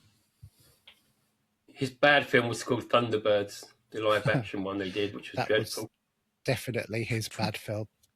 He must. I mean, but his best role was as Tony Slattery. Yeah, but as Sir Ben Kingsley, right? He doesn't really shout, "I'm going to do Thunderbirds," does it? You know what I mean? He's I don't like talking about this film because it's absolutely rubbish. I could use another 4-letter word for that. But yeah, no, it's not even worth wasting my breath over it. Yeah, I don't get me wrong. I mean, Thunderbirds, it was kind of like, I remember watching it as a kid, but it was kind of like there was Star Wars turned up. you know, and obviously it superseded Thunderbirds at my young age. I mean, what about you? You'll have been similar, what you? I mean, Thunderbirds will have been all the rage, Aiden, at the time as a kid, and then Star Wars. It was, but to be honest, I was more of a Captain Scarlet fan than a Thunderbirds fan. You know, with this is I the watched them as they voice came of out, the to be fair. Mr. Odds. I liked Space 1999. I thought that was brilliant. I did. Yeah, Absolutely loved it. The music at the beginning, I can just listen to the music, you know, on YouTube. It's got that sort of music that if you were even if you listen to it at the gym, it'll get you doing a bit more exercise. It's got a pace to it. It's excellent. Yeah, that bow, bow, bow, bow, bow, bow. But again, it's back to play again, isn't it? So he's done them all, didn't he? Yeah. If you look on YouTube, someone's actually done Star Wars, Empire Strikes Back, and Return of the Jedi in the theme of Space 1999. And what they do, they've recut parts of it so it looks like the intros to Space 90, but it's done fantastically well. You know, the way things come on really quickly and disappear off, and they'll do a little bit and then it'll stop. And it is absolutely outstanding. Well worth watching Space 1999. Yeah, there is an Italian versions of music of that as well, kicking around. I don't know if you've seen that, Haydn. Yeah, if you get the Space Attacks or whatever it is, Blu-rays that Anderson have, then you get the Italian version on one of those discs, which I've got. But I've just bought Breakaway, which is the first episode, on 4K. Yeah, because we haven't spoken about it, because you got the Thunderbirds one that I already got as well, didn't you? You picked that up. Yeah, I haven't played either of them yet, though. That's why. I bought them, but I haven't played them yet. So I've been sort of like waiting until I've got some time where I can just sit down and really enjoy them. But I really do hope that, you know, Anderson Studios do re-release these as all 4K, because I'll definitely get Space 1999. Yeah, I mean, you and I, Thunderbirds was...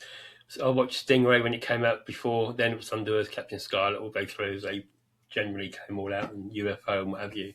But yeah, always good fun with those. It was Joe 90 I couldn't get on with, though. And Terrorhawks, I was a little bit too old for that by the time that came out. Zelda were quite a scary character, though, wasn't she? I mean, she was based on Sylvia Anderson. Yeah. She looked like this.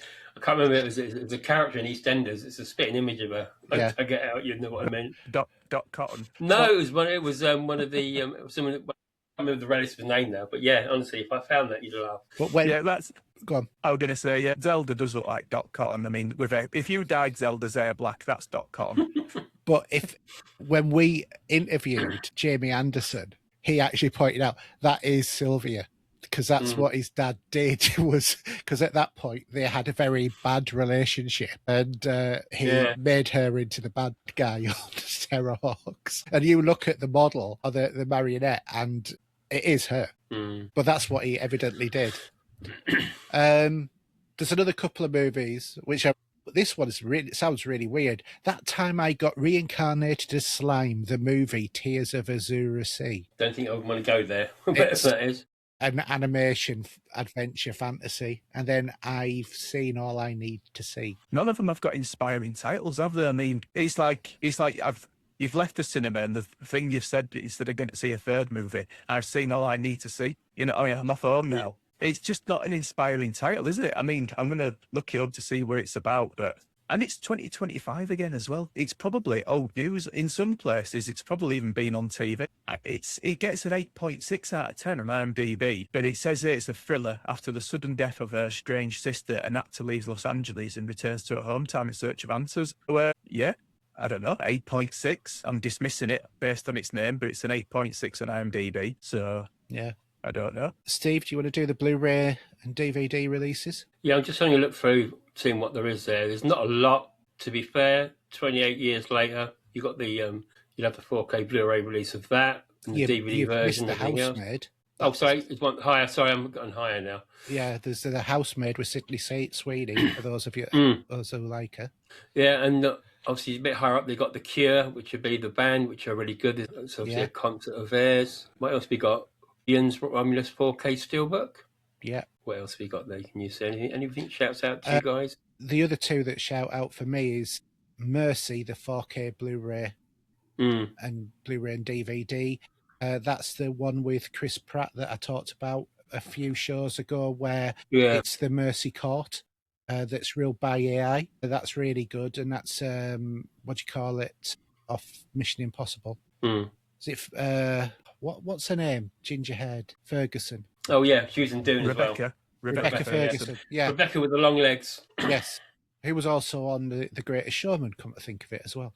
Mm. And Phase 4, which is a classic science fiction movie, which I just bought on Blu-ray. I wish I'd have known that. I'd have waited a few more weeks to get it on 4K. But that's about town where ants become intelligent and all sorts of shenanigans go on, shall we say. And the place gets evacuated. And it's a very old, what is it, 1960s, 1970s movie, something like that. But it's a good movie.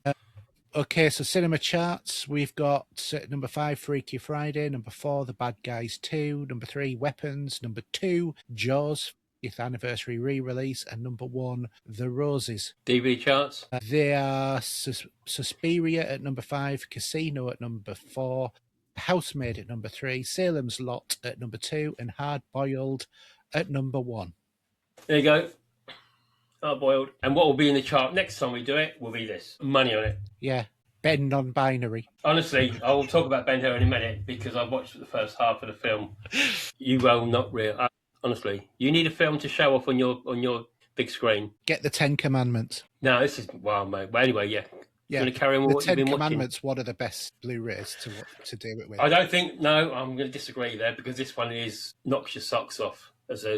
I can't remember what the saying was from what film that was now. Oh, yeah, that was I can't remember the film top of my head, but yeah. Anyway, Haydn, go on. What have you been watching? What I've been watching. So it started again, For All Mankind, the last final season of the fantastic Apple TV show, all focused on Mars as the centre of events, basically following on years later after what happened on season 4, with tensions rising between Earth and Mars. Scientists believe they've found life further out in the galaxy or in the solar system. The temperature on Mars is raised in terms of like this powder keg of, that's going on when a body's found on the surface, unprotected and obviously dead, and then it's finally identified that it's been a murder.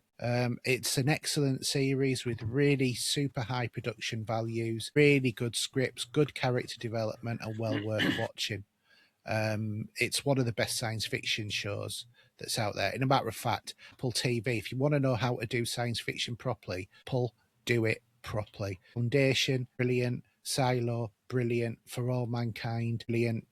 Just get Apple TV and watch it. Have you watched Severance? Again, brilliant. Yeah, brilliant, yeah. Yeah. I've only watched about 4 or 5 episodes. I keep meaning to go back to it, but yeah, totally intriguing. That's what I want. I want intrigue all the way through. Have you seen Pluribus? I've seen first 2 episodes where they end up on they go on a plane, don't they? I think on 2nd or 3rd episode, they drop her off somewhere. Yeah, that's as far as I've got into that one. Yeah, you want to keep watching Pluribus because that's really good. Yeah, I should do.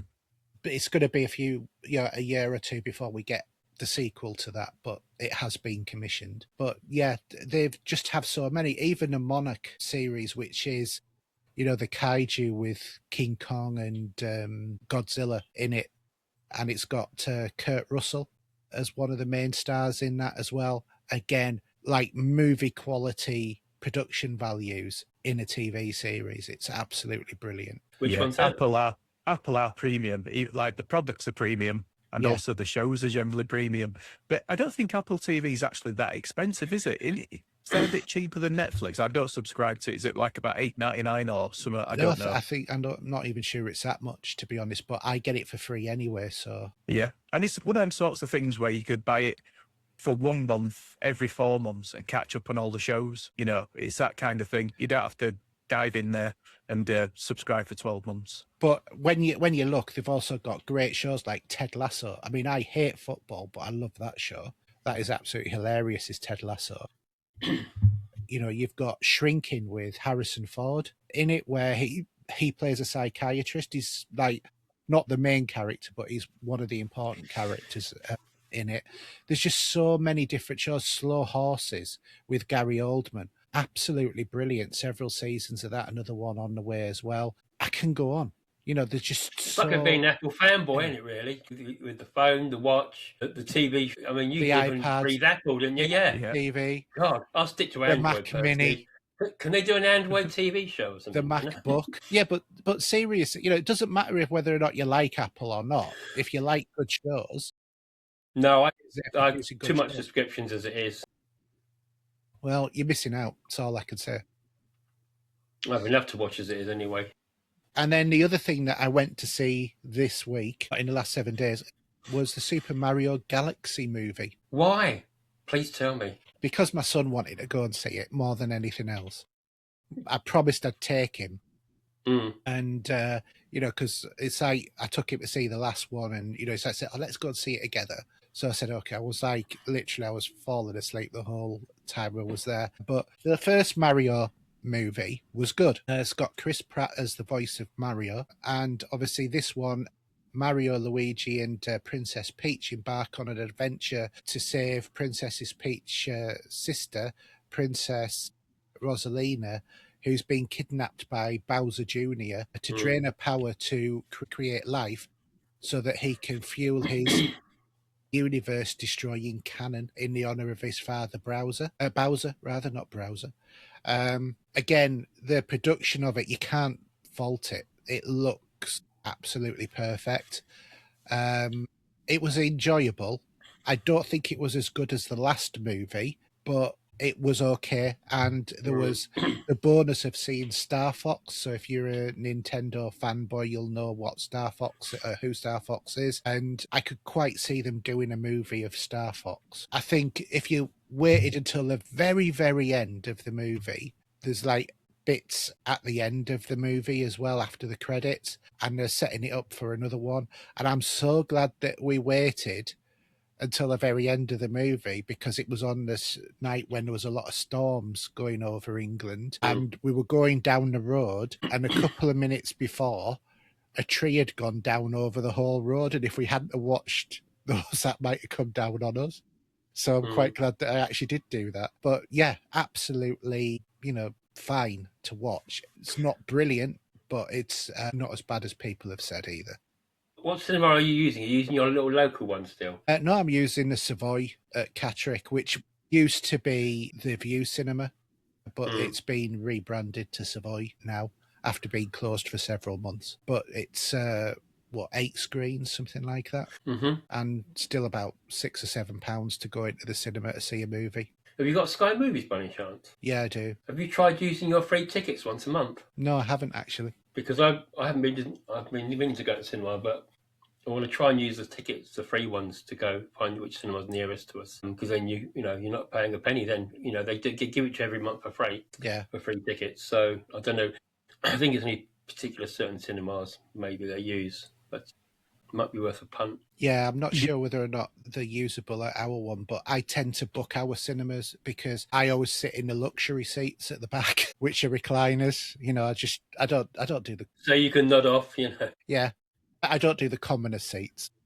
The good thing about going to the cinema, if you're getting free tickets, often the parking's free, which is not a bad thing. And if you take your own treats as well, hey presto, it really is free. Yeah. You know, because that can be the expensive part. If you were taking kids and you were buying them all the drink each and popcorn, all the rest of it, I always take my own snacks in. There's no way I'm paying for any of them snacks in there. Well, never ever. Years ago, it cost me the friggin' earth. When I took my 5 kids to the cinema with me, 6 of us, it was like a mortgage to go out there to the cinema, you know? So we're very particular where we went and what we saw. If I go over there, I might pick up some popcorn, you know, that's probably all I normally get when I go to the cinema with a Diet Coke. Well, I don't know whether or not you've got them around your areas, but have you heard of New Human Cinemas? No. So. Well, we've got these, and they're really, well, I think they're really expensive because it's like 15 quid to each to go and see a movie.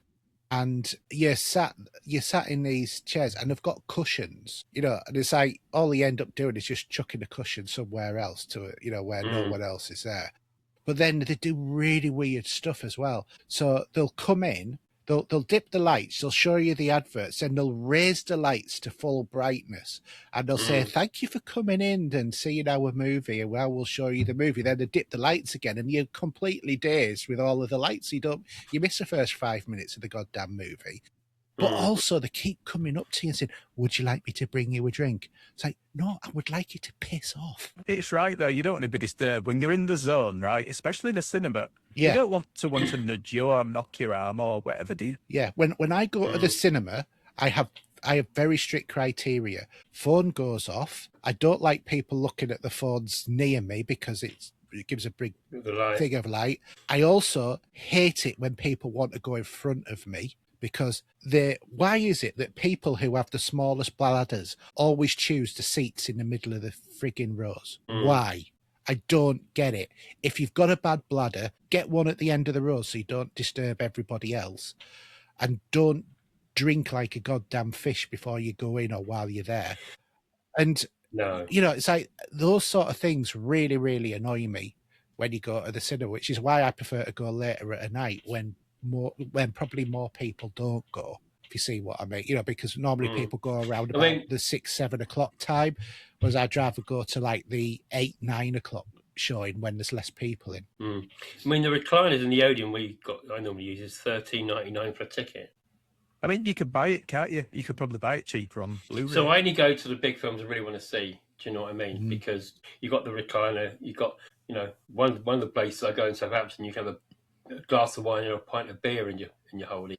There's one near us. You can actually you can order like pizzas and stuff. They'll bring it to you. That's like our Everyman. They're exactly the same.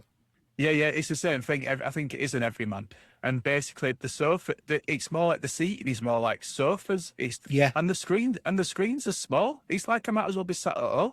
You know what I mean? But not only that, I don't know what your Everyman's like, but they also have these like tables on the arms, but they're on like a little plinth. So there's not enough room for you to put your arm underneath it so that you can use the arm, but it encroaches over your side and the other side. So if somebody comes and sits next to you and buys a pizza, it's in front of you as well as them. And it's sort of like, bog off. I hate it.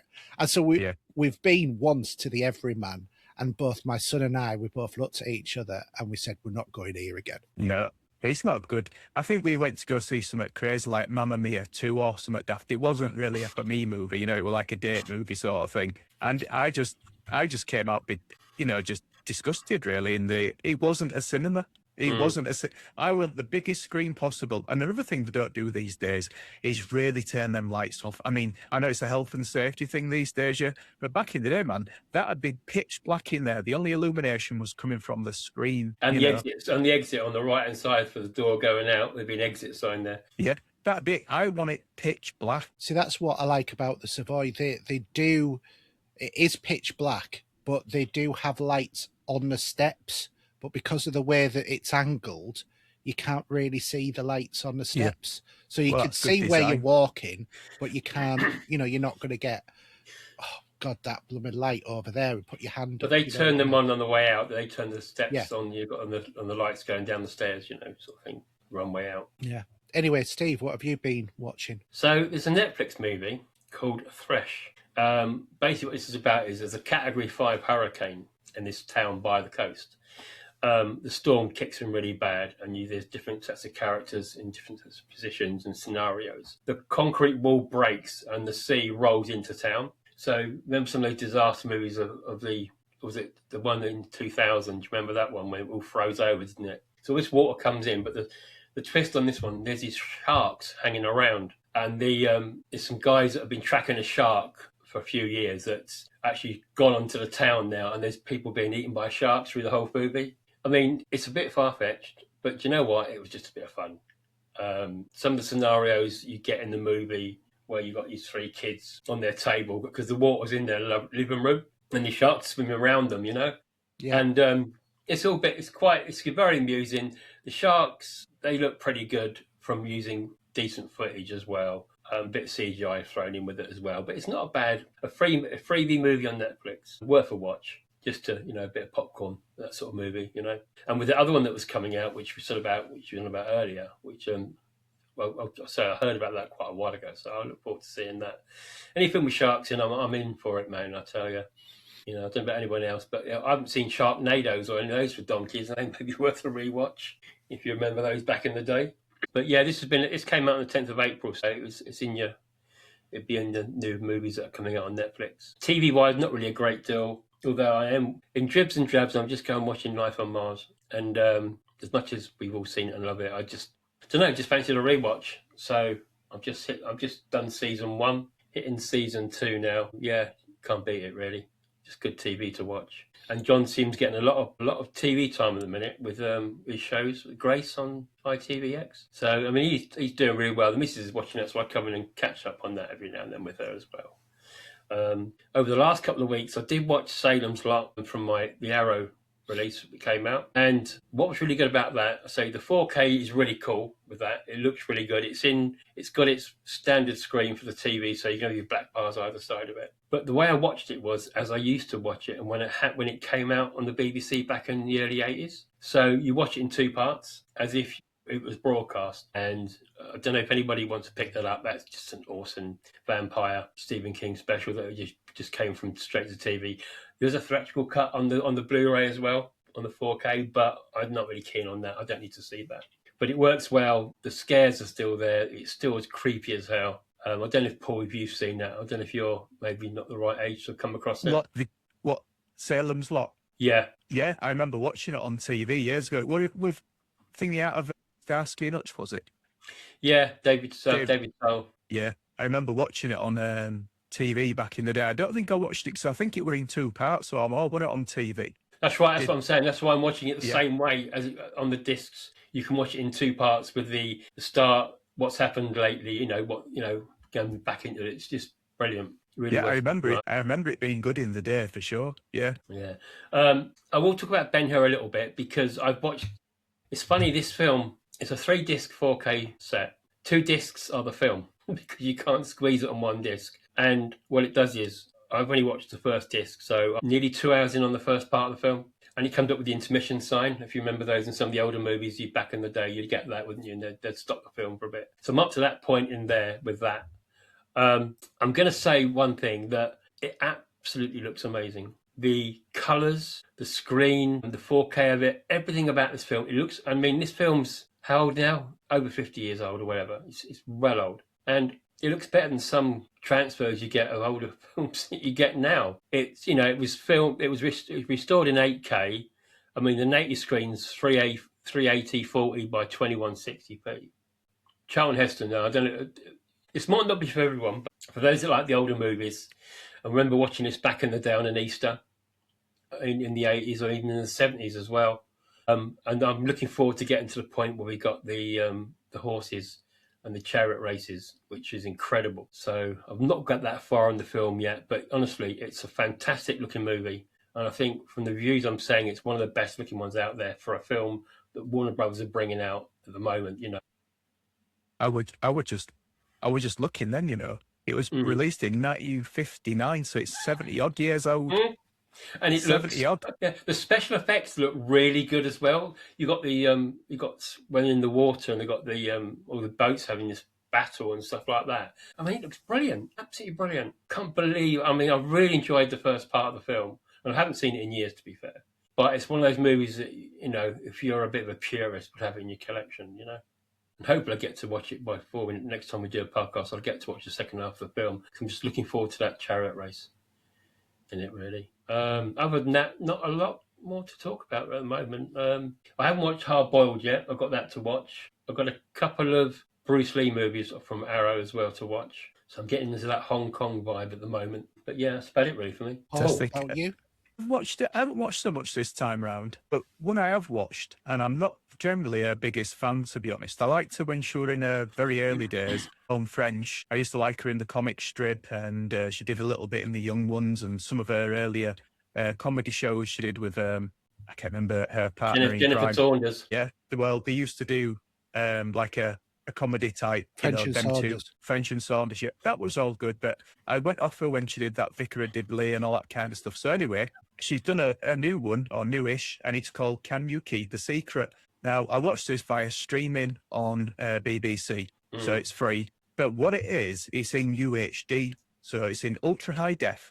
And I'll tell you what, if you want to put your TV through a little bit of a test, and you want to see all them colours pop on your nice TV that you've got, you want to watch something in 4K that looks absolutely excellent streaming, it's well worth watching just an episode just to check see how nice it looks on your TV. But what I will say as well, great, absolutely fantastic. The premise of it is basically her husband, who is played by a comic genius, or comedy genius, a comedy actor genius, which is Mark Heap. You might have seen him in, Friday Night Dinner. Yes. And he used to be the guy that had the dog, Wilson. He was also on Based as well. Yeah, he's been in lots of stuff. You'll see, he used to be on like a doctor show as well. I can't remember what they used to call it. It was like a Channel 4 thing, and it was over like 2 or 3 seasons. And basically what it is that he's pronounced dead. And so if they get a death certificate, they get all the rest of it, yeah. But it turns out, this is all in episode 1. I'm not spoiling anything much. This is 6 episodes long. I'm not really spoiling it. And basically, they decide, we're going to claim on the insurance. And they're deciding they're going to claim on the insurance because they won't pay him out when he got really ill.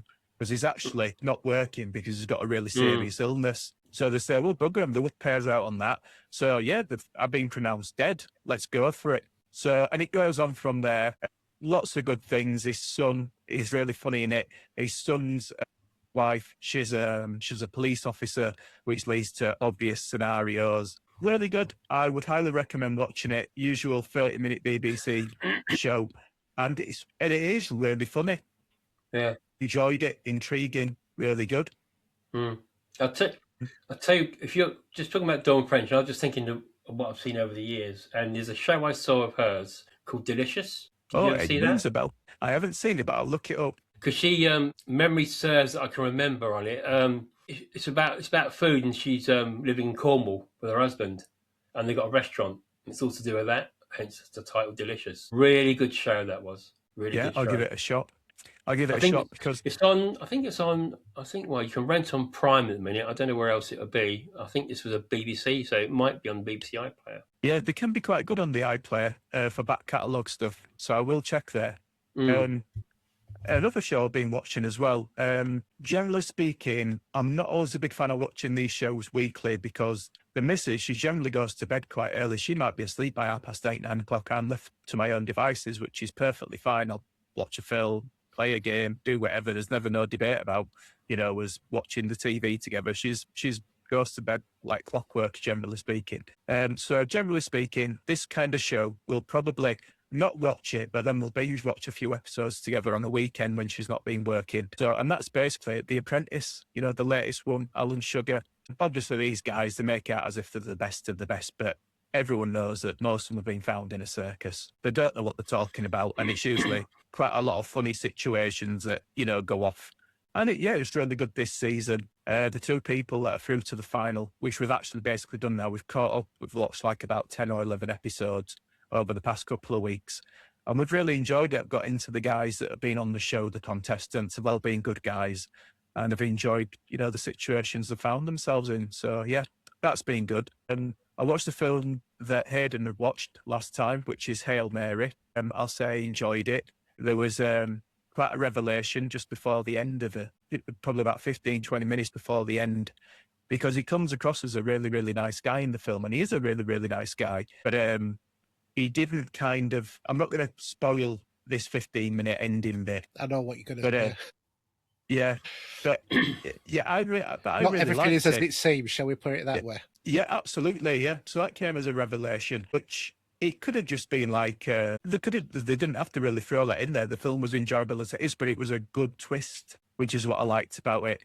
And the character that's in it, Rocky, the guy, the rock man, the sort of alien. Yeah, absolutely brilliant. Works really well. And yeah, I enjoyed it. I would highly recommend people to go see it, for sure. I also watched a new Peaky Blinders film, which is Peaky Blinders, what's its full title? The Immortal Man. The Immortal Man. There you go, blurring the lines. I think this is one, I think it's at the cinema. I could be wrong. I didn't go see it at the cinema. But blurring the lines between what you should see at the cinema and what's, it's just good enough for Netflix or whatever. So, but yeah, good film, good story, good plot, well acted. quality production, well worth watching, good storyline. And I'm not too sure if you guys watched it last night. I'm not a massive boxing fan, but I watched the Tyson Fury fight last night, which was actually on Netflix, so you could have watched it as part of your Netflix. I saw that, yeah. And I'm not always a big fan of staying up till 4 or 5 o'clock in the morning, unless it's like a really super duper massive must see fight or whatever. And then what on holiday, I'll have a little nap or whatever and set my alarm to wake me up at 4 o'clock or whatever and watch it from there. But when it's on at say like 10 o'clock at night, you don't mind watching it. It's just part of a Saturday evening. And I'll say it was an enjoyable fight. Yeah. So, yeah, I enjoyed that. But other than that, I've not really watched much this time around. But what I have watched, I've really enjoyed. We haven't really spoken about this, but anybody been watching some of the footage on NASA? Do you know, I was just about to mention that as well. Yeah, me and my son watched the launch and kept, dipping into some of the stuff. I watched some of the, interviews that they were doing on the Artemis 2 and that as well. I mean, what an amazing feat! It sort of put hairs on the back of me and watching that launch, thinking this is probably, we haven't seen one like this for years, have we? No. But I think, if memory serves, you can watch it live on Netflix now. And we're just trying to have a little look to see if I can find it. It shows Thresh as being the #1 movie. Obviously, that just come out, which I spoke about. Do you know what could have been quite good? Like sometimes they do like a live event at the cinema. If they'd have done the launch at the cinema, so you could have gone and watched it at the cinema on the huge screen. The problem is as it comes up to the launch, they're not always going to launch on the time when they said. And because they were originally supposed to launch in January, but then it got postponed. And then even 10 minutes before the launch, they weren't 100% sure that they were going to launch. And that's why I don't think that they do it that way. But I agree, it would be fantastic if you could have that live stream to a cinema. Yeah. So if you look on Netflix, NASA Plus live on Netflix, that's on at the moment. There's 3 episodes there at the moment. I'm sure if you go into it, I'm not sure if it goes actual live or not. But it's worth a little look at, definitely. Yeah, I'll have to give it a try because I didn't watch any of it. I kind of read about it in the news and I didn't watch it. I should have watched it, really. That was absolutely amazing. And when when you think that come 2028 is when they're looking at landing on the moon and then starting to put the first full-time habitats down by 2030. Hopefully I'm still with us. I mean, it's amazing. It is. I've been watching this. I've got NASA on Facebook, and I've been watching footage of the Mars rovers recently as well. I don't know if you ever look into any of that. And that's just, you see it roaming around. It's just incredible. Yeah, one of those rovers, the wheels are really screwed up on it now, aren't they? But the footage it was showing, it was sort of spinning around, doing a 360, looking around, and I think, wow, I was expecting to hear that ooh la for the whales and that sort of that, but no. But yeah, serious aside, that it's really space exploration is something I do love that. And then when you think about like Voyager 2, which is obviously the one that's furthest out in the universe, that even though it's been going on for 50 years, going out into space for tens of thousands of miles an hour, it's only at 22.5 light hours out from the sun, as opposed to obviously light years or anything like that. They reckon it'll take 77,000 years for it to get to the next star system at the speed that it's going. But it's soon approaching 1 light day away, which is amazing. Yeah. Anyway, shall we go on to the Facebook questions? John, what's happening to us?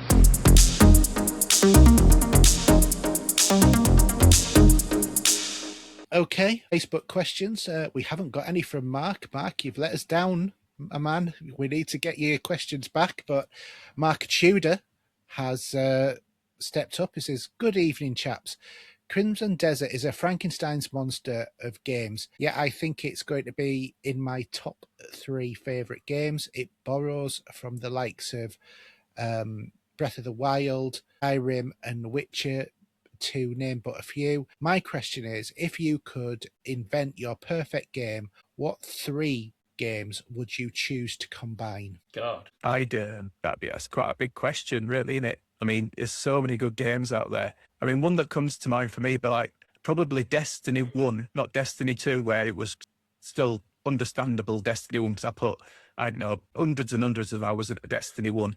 And then maybe with some kind of Assassin's Creed thrown in there. And then, and maybe a bit of Witcher. I think that'd be quite a mix. Okay, I'll go for BioShock, Mass Effect, and Fable. So you could be roaming around in whatever world that's going to be.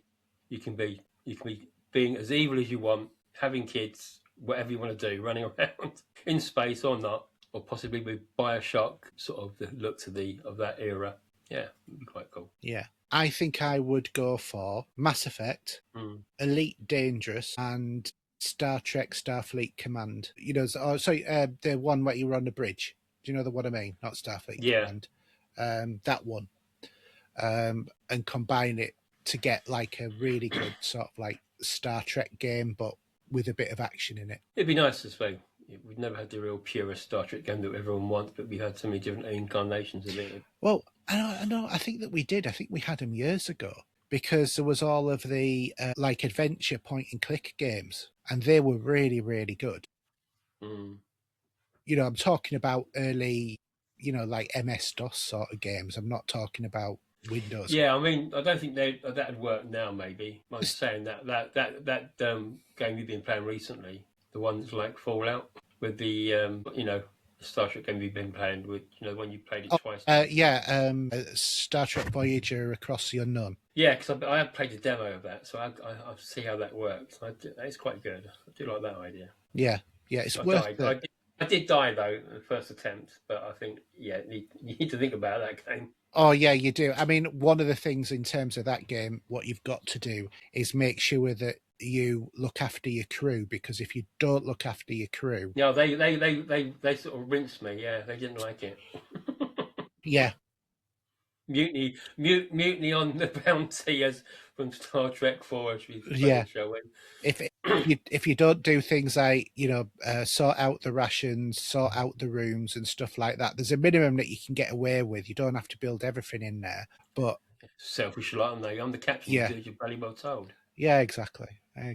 So okay, Hamilton. Then in that case, has asked, with the release of Super Mario Galaxy and the upcoming Mortal Kombat 2, what are your top 3 video game movie adaptations? Well, one that I keep hearing about that supposedly is happening is BioShock. And if they... But this isn't this ones that are already out though. There aren't any decent video games that are movie adaptations yet. Well, there's a few. There's one that got absolutely panned to death because I went into it with low expectations, and that was Assassin's Creed. I couldn't put myself through it. I really couldn't. I liked it. Yeah, I liked it because I wasn't expecting much, and it had been so shot down so many times that I actually liked it. I mean, the Mortal Kombat ones are quite gruesome, and I think wasn't Kai Minogue in one of those? Remember rightly, back in the 80s? Street Fighter. Is it Street Fighter? There you go. Yeah, that's a winner every time. I tell you one that I've not seen that is meant to be really good, and that's Gran Turismo. To be fair, I have seen that, and yeah, that isn't a bad film actually. That's more of a real to life though one, isn't it? Because yeah. Well, that Tomb Raider, because they have a couple of those haven't been too bad. I must admit, you know, I've not seen them, and it's the sort of films I should see because they are renowned to actually be good films. It's not meant to have just cashed in. They actually are meant to have produced something really good. Yeah, so I mean, there's one being filmed at the minute as well. There's a new one being done. So yeah, so there's been at least 3 or 4 so far, I think. Yeah, another good one as well, which is more about the story of, and that's the film Tetris. Have you seen the film Tetris, which is about the story of Tetris? And how it and the people, how they had to get the licensing. It's very intriguing. I'm trying to remember the guy that's in it as a top actor. Let's just pull him up. You know about that bad film Adam Sandler did, which is a no. This is with Taron Egerton or Egerton. Okay. Yeah, Taron Egerton. Yeah. Yeah, it's well worth watching because it's all about how they got the rights to the movie, the rights to the game, and the intrigue, and all the people that wanted to get the game and how it came about. Surprisingly good. And surprisingly on Apple TV as well. Yeah. Here we go. Fanboy. Well worth watching. But the Uncharted film, that's meant to be... Oh, I've actually watched Uncharted, so it is actually a good film. So yeah, that's another good one. Yeah, I have seen that. There's also Iron Lung I as can well. think of a couple actually I've seen now.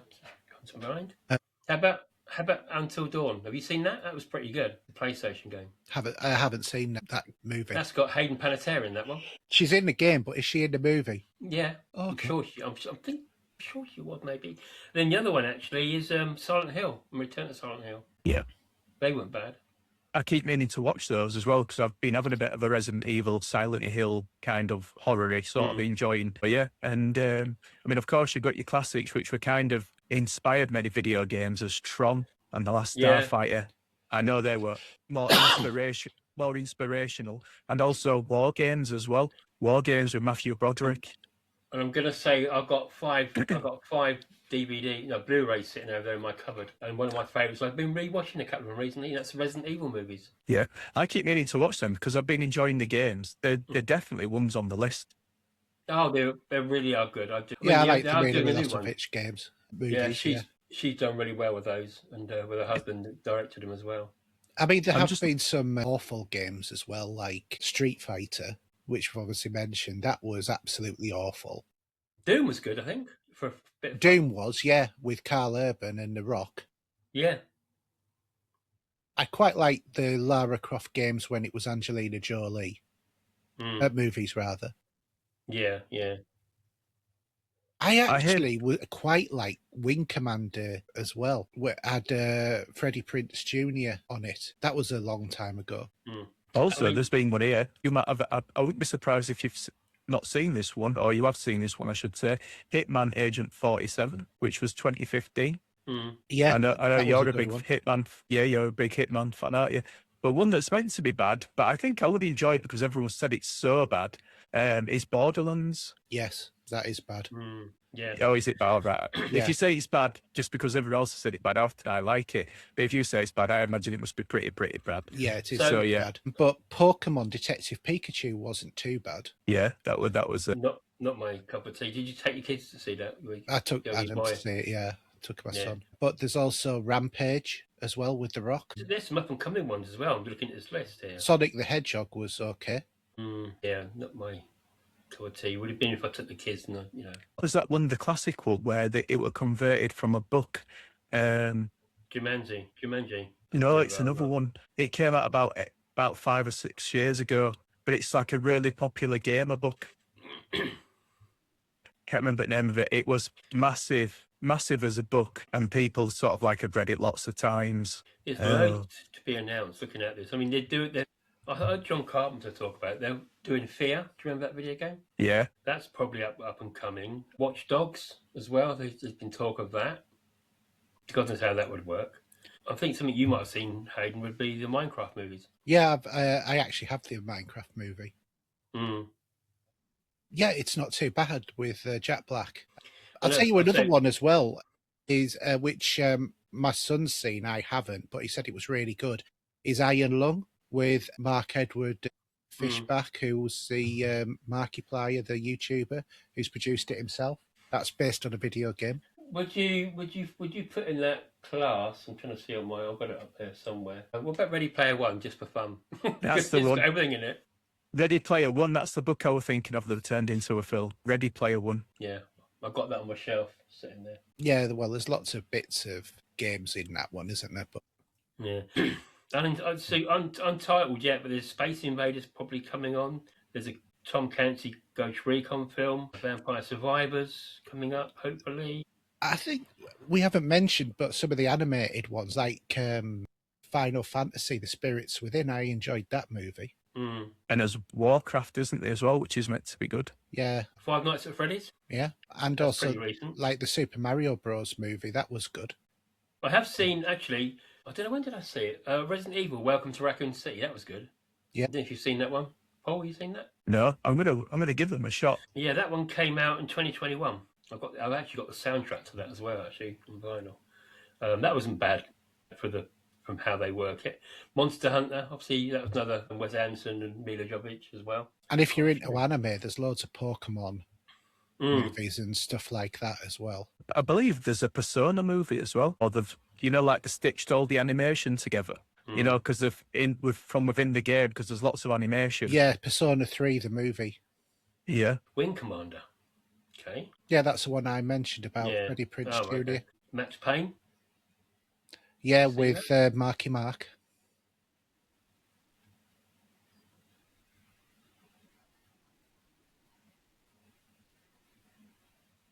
So we all used to hate the Bob Hoskins Mario. Do you remember? That was terrible, though, to be fair. That was about as low as you can possibly go. Yeah. I bet he got paid a good fee for that. I bet he did. Absolutely. To look a twat. So, yeah, but yeah, there's a few movies there, isn't there? So, last question, then, in that case, is from Alan Cochrane. He's been enjoying the Evercade VSR recently, and I've been playing mainly retro games. Do you think if the system gets more mainstream, they will adopt a download feature for buying games? Personally, I would be against it, as I prefer the cartridges, as it's the selling point for me. Hayden, that's one for you. I think it probably is, since I don't think you've got one, have you, Paul? No, it's one I haven't invested in. Yeah, I think you're absolutely right, Alan. It should not have a download feature, should that console, because the whole purpose of that is that you buy the games on a cartridge. The only thing I can think of is if they did it so that you bought the game and installed it on a cartridge, but even then that wouldn't be the same. I mean, when you're buying these, cartridges, there's anywhere from 1 or 2 games on it to like 20, depending upon what one that you've actually bought. And there's like loads and loads of different cartridges to do. My personal thing is I like the arcade versions, like, the ones with R-Type on and Pac-Man, the original sort of releases on the arcades that you can play from it. And Space Invaders and whatever. Space Invaders and Asteroids have got both of those. And those are like the games that I play the most, ironically. Missile Command, do you remember that one? That was good. Yes, that's on one of them as well. But I've also been playing Buster Move and Puzzle Bobble. Yeah. Those classic sort of games. And they just, as like a couch playing game system as well, they're brilliant because you don't need the fancy graphics or anything like that. You just got highly playable games. You just want that table that you used to use back in the day in the 80s. We used to sit down in the pub on the table and you have your beer there and you'd be playing Space Invaders or whatever. I've been seriously considering building one because you can actually get the pre-cut units where you put your own monitor and guts in, and then, you just get the Senwa controller and buttons and you can put those in. But you still need to have the ball for Missile Command, though. That's the only way to play that game. And Centipede. That were the same. Yeah. Yeah. You couldn't give you that ability to whiz around, innit? At speed. Yeah. The one thing I do like about the Evercade system is every month they do a system update and they give you a free game to play for that month until the next update, and then they change it again. But also, and I don't know, Alan, if you've come across this, but on the Evercade system, there are free games that you can unlock that are built into the system. And if you have a look on my YouTube channel, or Pop Culture Gamers YouTube channel, you'll see I've actually put in the codes on how to unlock them on there as well. And that works for the handheld and the VS consoles. So I'm assuming that they'll work on the VSR as well, because the R, I think, if I remember rightly, the R just doesn't have any games. I might have games pre-installed. I can't remember what the difference is with the VSR. But I've got I've got the original handheld, the EXP handheld. I've got the VS, and I've got the VS Duke Nukem edition. That's not a bad price at Evercade, is it really? No. Looking at it. $89.99. Yeah. I'm looking on their website at the moment. Yeah. And it's a good little console.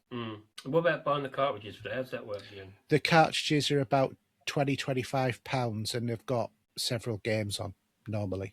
If you remember, a couple of years back, I did do an interview with the producers of a game, which the to the life of me, I can't remember what the name of the game is called at the moment, but it was a first release of a single game that was native to the Evercade. Yeah. And I interviewed them, and that was a really good game, but it was also on other platforms as well. It's just it was the first single game cartridge that they'd produced. But yeah, it's a great console. Just looking at Amazon actually for the games, just having a little look, seeing what they have there, collect the different collections they got. Yeah, and some of them you can't get now because they're out of print.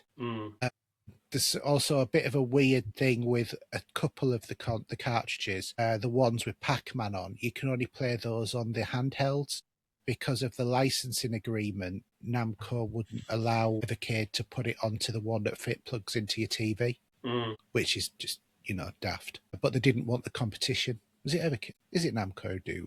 Was it? I believe so. Yeah. So yeah, there was a couple of little things like that, but yeah. So check that out if you've got an Evercade. Check out the website. I'll try and remember to put the link in the description. Is that the Tato one you got then for that? Is it for Bubble? I have a Tato one, yeah, but I've also got various different other ones as well. Yeah. Yeah, it does look like an interesting little console, especially the new one. It does look very premium, as we were mentioning earlier on. It almost looks Steam Deck-like to me. The pictures I actually looked at. Yeah, you can pick it up with a cartridge as well. So, for example, you can get the black version with Tomb Raider Collection. And the black version looks rather nice actually, with the sky blue trim on it. I think that's the latest version of the console. Yeah. That comes with Tomb Raider, Tomb Raider 2, and Tomb Raider 3. Yeah. God, I remember playing those back in the day. Yeah, and they're like the PlayStation versions of those games, if I remember rightly. Yeah. But they have had the controls tweaked, so you can either play it the original, or you can play it tank controls, or you can play it modern controls as well. But yeah, again, really, really good. I've just been messaged by Mark, and I think he might be about to send me some questions. Bit late, mate. I've got to go soon. I'll get on. I've got to do the binge, mate. He's frantically typing as we watch. But yeah, so the Evercade's absolutely brilliant. So, right, I've got a question from Mark. We'll have one then quickly. Yeah.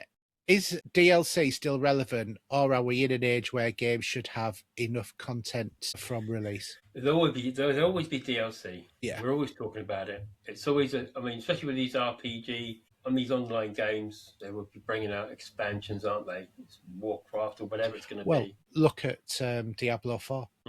Exactly. Final Fantasies and all whatever. They'll all do it. Yeah, they've kind of got to, otherwise they'd never release the game. This is where something like Crimson Desert has taken so long, because if they kept on adding all the bits that they want to keep on adding, it had never come out. But then again, that's not got DLC at the moment. Because you have a platform for an online game, and to build on that, you've got to add the deal, like Destiny 1 and Destiny 2, for example. But it also goes back down to that whole argument of, it's like having to pay, are they cutting stuff out of the game to make you pay for it as DLC? Well, I think DLC is a cheap, nasty word to use maybe sometimes when it's an expansion. It's not DLC, is it? Horse Armor was DLC, wasn't it? I suppose, that sort of stuff compared to the expansions. Yeah. I think it depends as well. DLC, it depends if it's paid for or free. If they're releasing it as free, then DLC, if they can release something for free in 12 months' time, then yeah, game on. But if they are going to charge you, say, another 30 quid, but they kind of got to do it, and unfortunately, these games do cost a fortune. I totally get it, where it is a little unfair if you buy a game if they owed it back. It keeps the lights on, though, doesn't it, as well? Yeah, these days you've got to do that. Gaming companies, and they're falling up the wayside still. It's still hard to keep it going. Yeah, and he's just posted me another question, so we'll ask this one. I want to go very quickly. Expectations of a game are inevitably linked to cost. What is the best value game you've played in recent times? Valued. I guess it comes down to how much you pick. Does that more mean how much you paid for it? So you could have picked it up at 9p, but it was originally 60 quid or whatever. The sort of games I'm playing, though, they're not. You've got a base game like Destiny, for example, and you each year purchase the expansion and you carry on playing that game in that universe. It's difficult. Compared to something like Fable, where you had, for example, the Halo skin, didn't you? Back in the day, if you remember that. I kind of like think that nowadays the obviously games are really, really expensive. I think one of the best value things I bought, looking back in retrospect, was the Assassin's Creed Odyssey Gold Edition, because you got Assassin's Creed 3 remastered with that and 3 lots of DLC or expansions to the game, which massively added extra value to, extra playability to that game with new storylines. Because you had the Atlantis one, you had, and a couple of other stories that were really long, like 30 or 40 hours each, especially the Atlantis one. But I think as well, nowadays, a lot of the value is not so much from the games, but where you buy the games from. Because, say using Loaded, which is a new name for CD keys, or Humble Bundle, or, sales on the stores. That's where you get the advantage from nowadays. Yeah. Definitely. I mean, there's a game on there which I bought on there, which I would say is fantastic value, and that's Mad Max. I think I paid about £1.59 for it, and it's kind of got elements of Assassin's Creed in there. You're going, and like a bit like Batman as well. You're going around the same kind of mechanics, Shadow of Mordor type mechanics in there, and you're driving around as well. And the game is actually really good, but it's one of them games, unfortunately, some games just don't. I don't know, they just released at the wrong time, or for some reason it just doesn't hit. But then people go back and buy it at, say, £1.59. They're amazed at how excellently priced it is. So, but yeah, I'd say Mad Max is one of mine. I've still got to finish it, actually. But I do intend to finish it. A fantastic game. Yeah. I mean, one of the ones that I thought was really amazing value as well was... on on CD keys, and at one point they were selling Unity, Assassin's Creed Unity, for like 69p. Yeah, I think ridiculous. One of those I gave one of my sons I bought for he said, "Oh, I want playing it," and I thought, "Oh, I'll gift it to you then," because it was like £2 or something, And they're still doing that. If you browse it on there now, there are still games like that are pennies. Yeah, and the free update is recently had to 4K as well. I mean, what more do you want? Yeah. So there's a lot of value, I think, in gaming nowadays that there hasn't been for years. But equally, there's a lot of ripping off on video games as well. So it's one of those things. I bought Baldur's Gate 3 really cheap when it first came out, but I can only get it cheap on Xbox. So that's one of the main reasons why I have an Xbox S upstairs, so that I can play Baldur's Gate whenever I fancy it, sort of thing. Great game that is. Yeah, it's a quality game. There's no disputing that. And I know people that's played it like 3-4 times and enjoyed it equally. They've enjoyed it maybe. Stuck in that game where I am at the minute. I'm just not getting any forward. I do play it on easy mode because I want to enjoy this just to get through it. Yeah, just to enjoy the story. The story's so rich. The content is so good. Don't let a few battles get in your way of enjoying the rest of it. Don't think, oh, I've cheated because I put it on easy mode or story mode. I'd regularly play games like that these days because I want to enjoy the content, Yeah, there get to be some games where you want to master the game, and then there's just some that you just want to enjoy the story. And I don't see there's any problem with going into easy or story mode on those games if all that you want to do is just get through the story and just have that experience.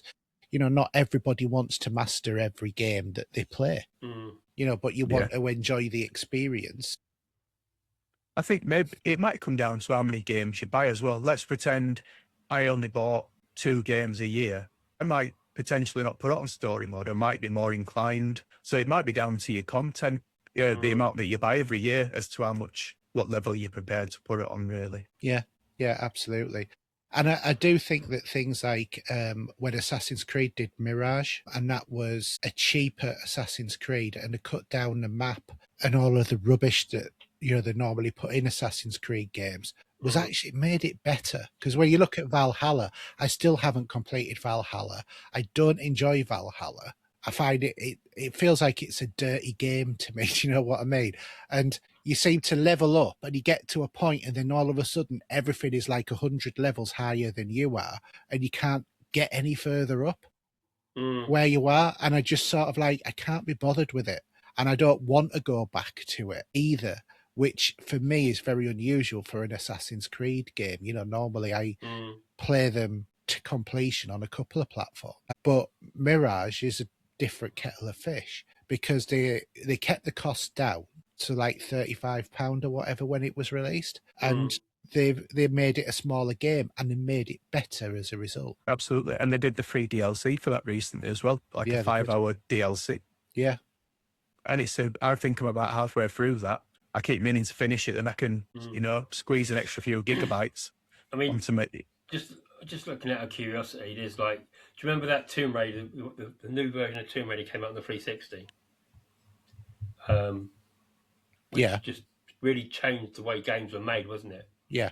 Unloaded, that's just about £3 for that. Yeah, and at £3 you don't mind doing it. I tell you what, talking about this though, if I can remember the flipping name of it, Dragon Age Origins. Yeah. Now I never really played that back in the day. And the best way to play it, allegedly, is on PC with lots of modifications, etc., because it's meant to be quite hard to run. Got to do a lot of messing about, get running in a modern-day system. But you know what? I'm not going to sit at my desk and play that for 40 or 50 hours. I just know I'm not. But that was recently available on the Xbox sale for about $3.99, and that's meant to be the easiest way to play it because it's had a bit of a frame rate boost and all the rest of it. So I was very, very, very, very, very, very tempted to chuck that in there. But then I look at all my other games and I think, am I really going to play 40 or 50 hours of Dragon Age Origin? Depends how you're going to dip in and out and how many games you're playing, because, you've got to be dedicated. Yeah, exactly. And not only that, but you look at, like Fallout 3, £1.59 on PC. Or the Game of the Year edition, £4.49 on loaded. So masses of fun. Masses of fun. 2, the Ultimate Edition on PC here is £8.79 for that. Yeah. Example.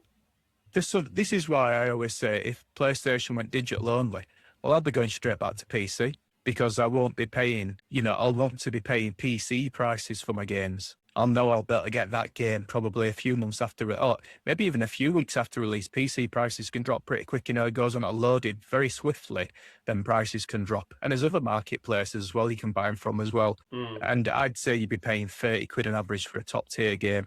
Whereas on Sony, they'll keep it hiked up there for some considerable time. I mean, if I'd probably had a look now on maybe the PlayStation Store at Max, which is probably still £1.59 unloaded, I'd probably look on there. It's probably $29.99 or $34.99, and it's only 30 frames per second as well, because they've never frame rate boosted it or anything. Whereas Mad Max, you can run it on a Steam Deck and run it at full pelt, turn all the graphics up to full Monty, really. Yeah.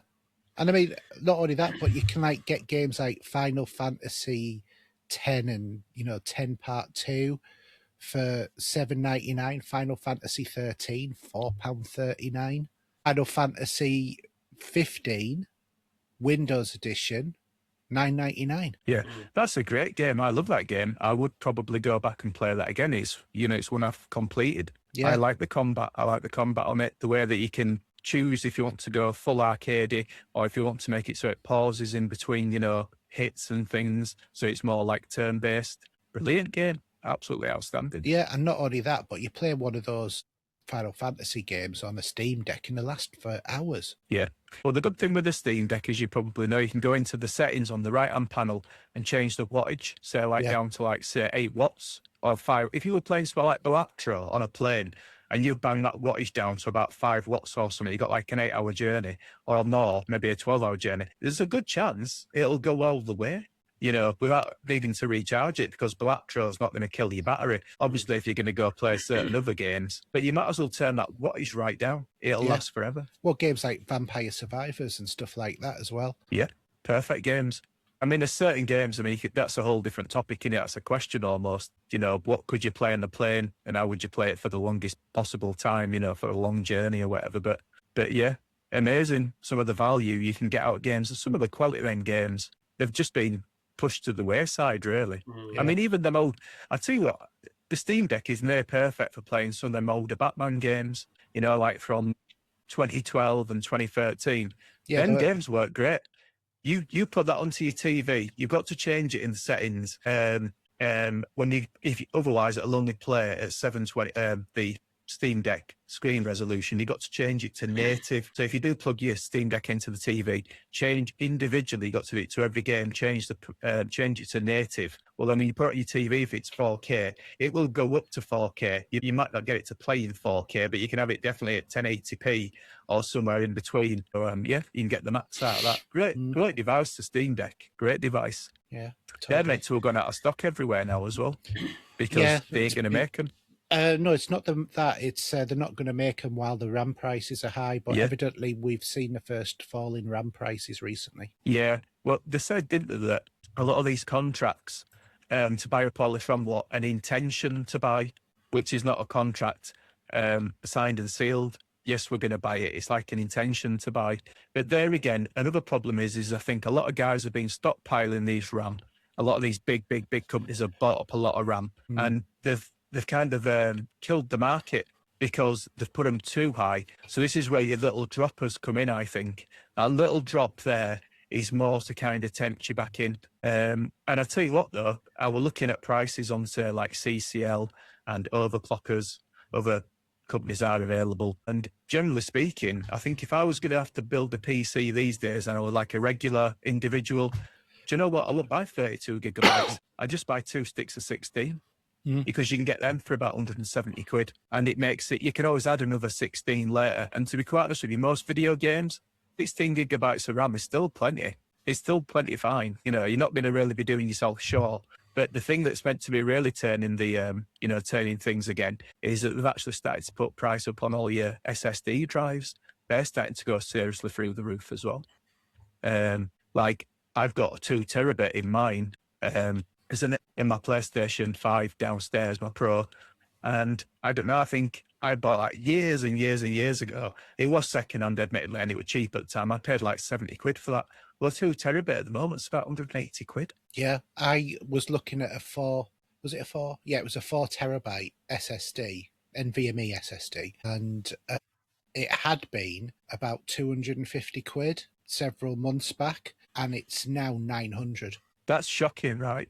Well, I'll tell you what, my old PC that's down here in the old case, which had my old like 9th gen system in, that's still got a variety of 1 gigabyte SSDs, 1 terabit SSDs and 2 terabit SSDs. And they were almost left to like, I'm thinking, well, they're not really worth anything. Who really wants to buy them? They've been sat under my desk forevermore. If I probably pull them out and have a look on eBay, take some relevant pictures to show like their user count and how much gigabytes it's used so people know exactly what they're buying, don't make out like as if they've never been used, etc. But you get a good little price for them at the moment. 2 terabit SSD drive, the old style. We're talking the 2.5 inch one. So I think I'll probably get them on there. I keep meaning to build myself a gaming PC, but I've just got nothing that entices me that I must play it on PC that I can't play on Xbox or a Steam Deck or anywhere else. There's nothing to entice me to play it on a PC these days. Yeah, see, I'm the opposite way around because I've got a good gaming PC. I'm sort of like, there's nothing that entices me to not buy it on the PC because I can get it for cheaper. Yeah, well, this is it. You're in that ecosystem. That's where it works best. For me, I want that convenience.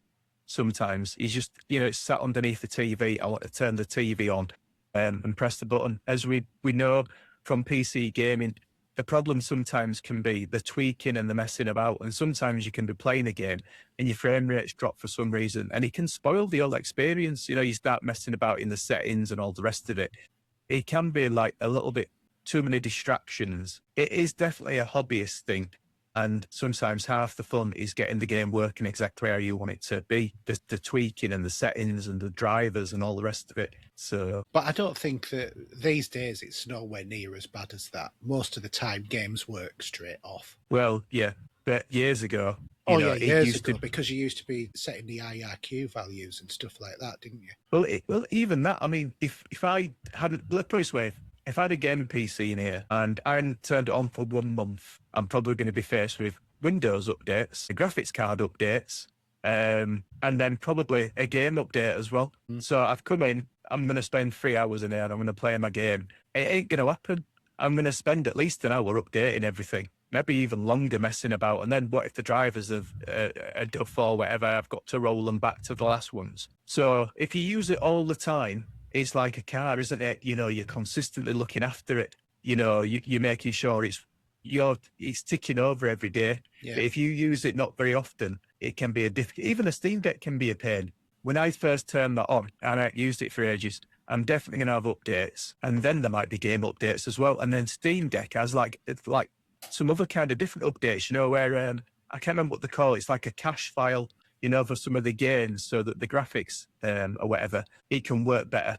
You know, the render files. The render files. So you can then find you've got to update the render files before you can start the game. So it can be a little bit, whereas on a PlayStation or an Xbox, ping, it turns on, I play it, you know. If you my penny's worth, that's 100% why I play an Xbox, and obviously going for a PC anyway, but you are right. You're going to be there. You can't just click and play. Only if you use it all the time, because you've micro-updated it. You know, every day there's been an update that you've dealt with and sorted it out. Yeah, but if you have your PC set up and you've got your PC on every day, you don't need to consciously even do it because it'll do it in the background. Yeah, absolutely. It's just if you don't use it regularly enough. This is where I was definitely 50-50 years ago. I was PC and PlayStation, and it came down to this. If on PlayStation at 30 frames per second, I'm playing it on PC because I want at least 60 frames per second. And that used to be the deciding factor, whereas these days, there's no clear line, really. You know, if I buy a game on PlayStation, the advantage is that I can resell it generally as well. So you kind of get your money back too. So. But yeah, if it went all digital, yeah, trust me, boom, I'll be straight back onto PC because I know the prices. There'll be no messing about. Sorry guys, I gotta get on with work. Yeah. So that's fine, Steve. Okay, well, I mean, great chat, guys. So Steve, do you want to give your sign off? So Twitter, we're going to always call it that anyway. Stevo007. The Vinyl Cues on Instagram and YouTube. Okay, Paul. If you want to catch me, you can find me in the Pop Culture Gamer Facebook group. And for me, I'm HERJ on everything apart from on the Epic system, in which case I'm Pop Culture Gamers. Don't forget, there is our YouTube channel, youtube.com/Pop Culture Gamers. We can get us on Twitter at Pop Culture Gamer. If you want to email us, you can email us at podcast@popculturegamers.co.uk and find us on Spotify, Twitter, Spotify, iTunes, and all the popular podcasting services. So, Paul, Steve, thank you very much. It's been another good show. And until next time, it's a good night from me. And me. Good night from me too. Good night. Him too.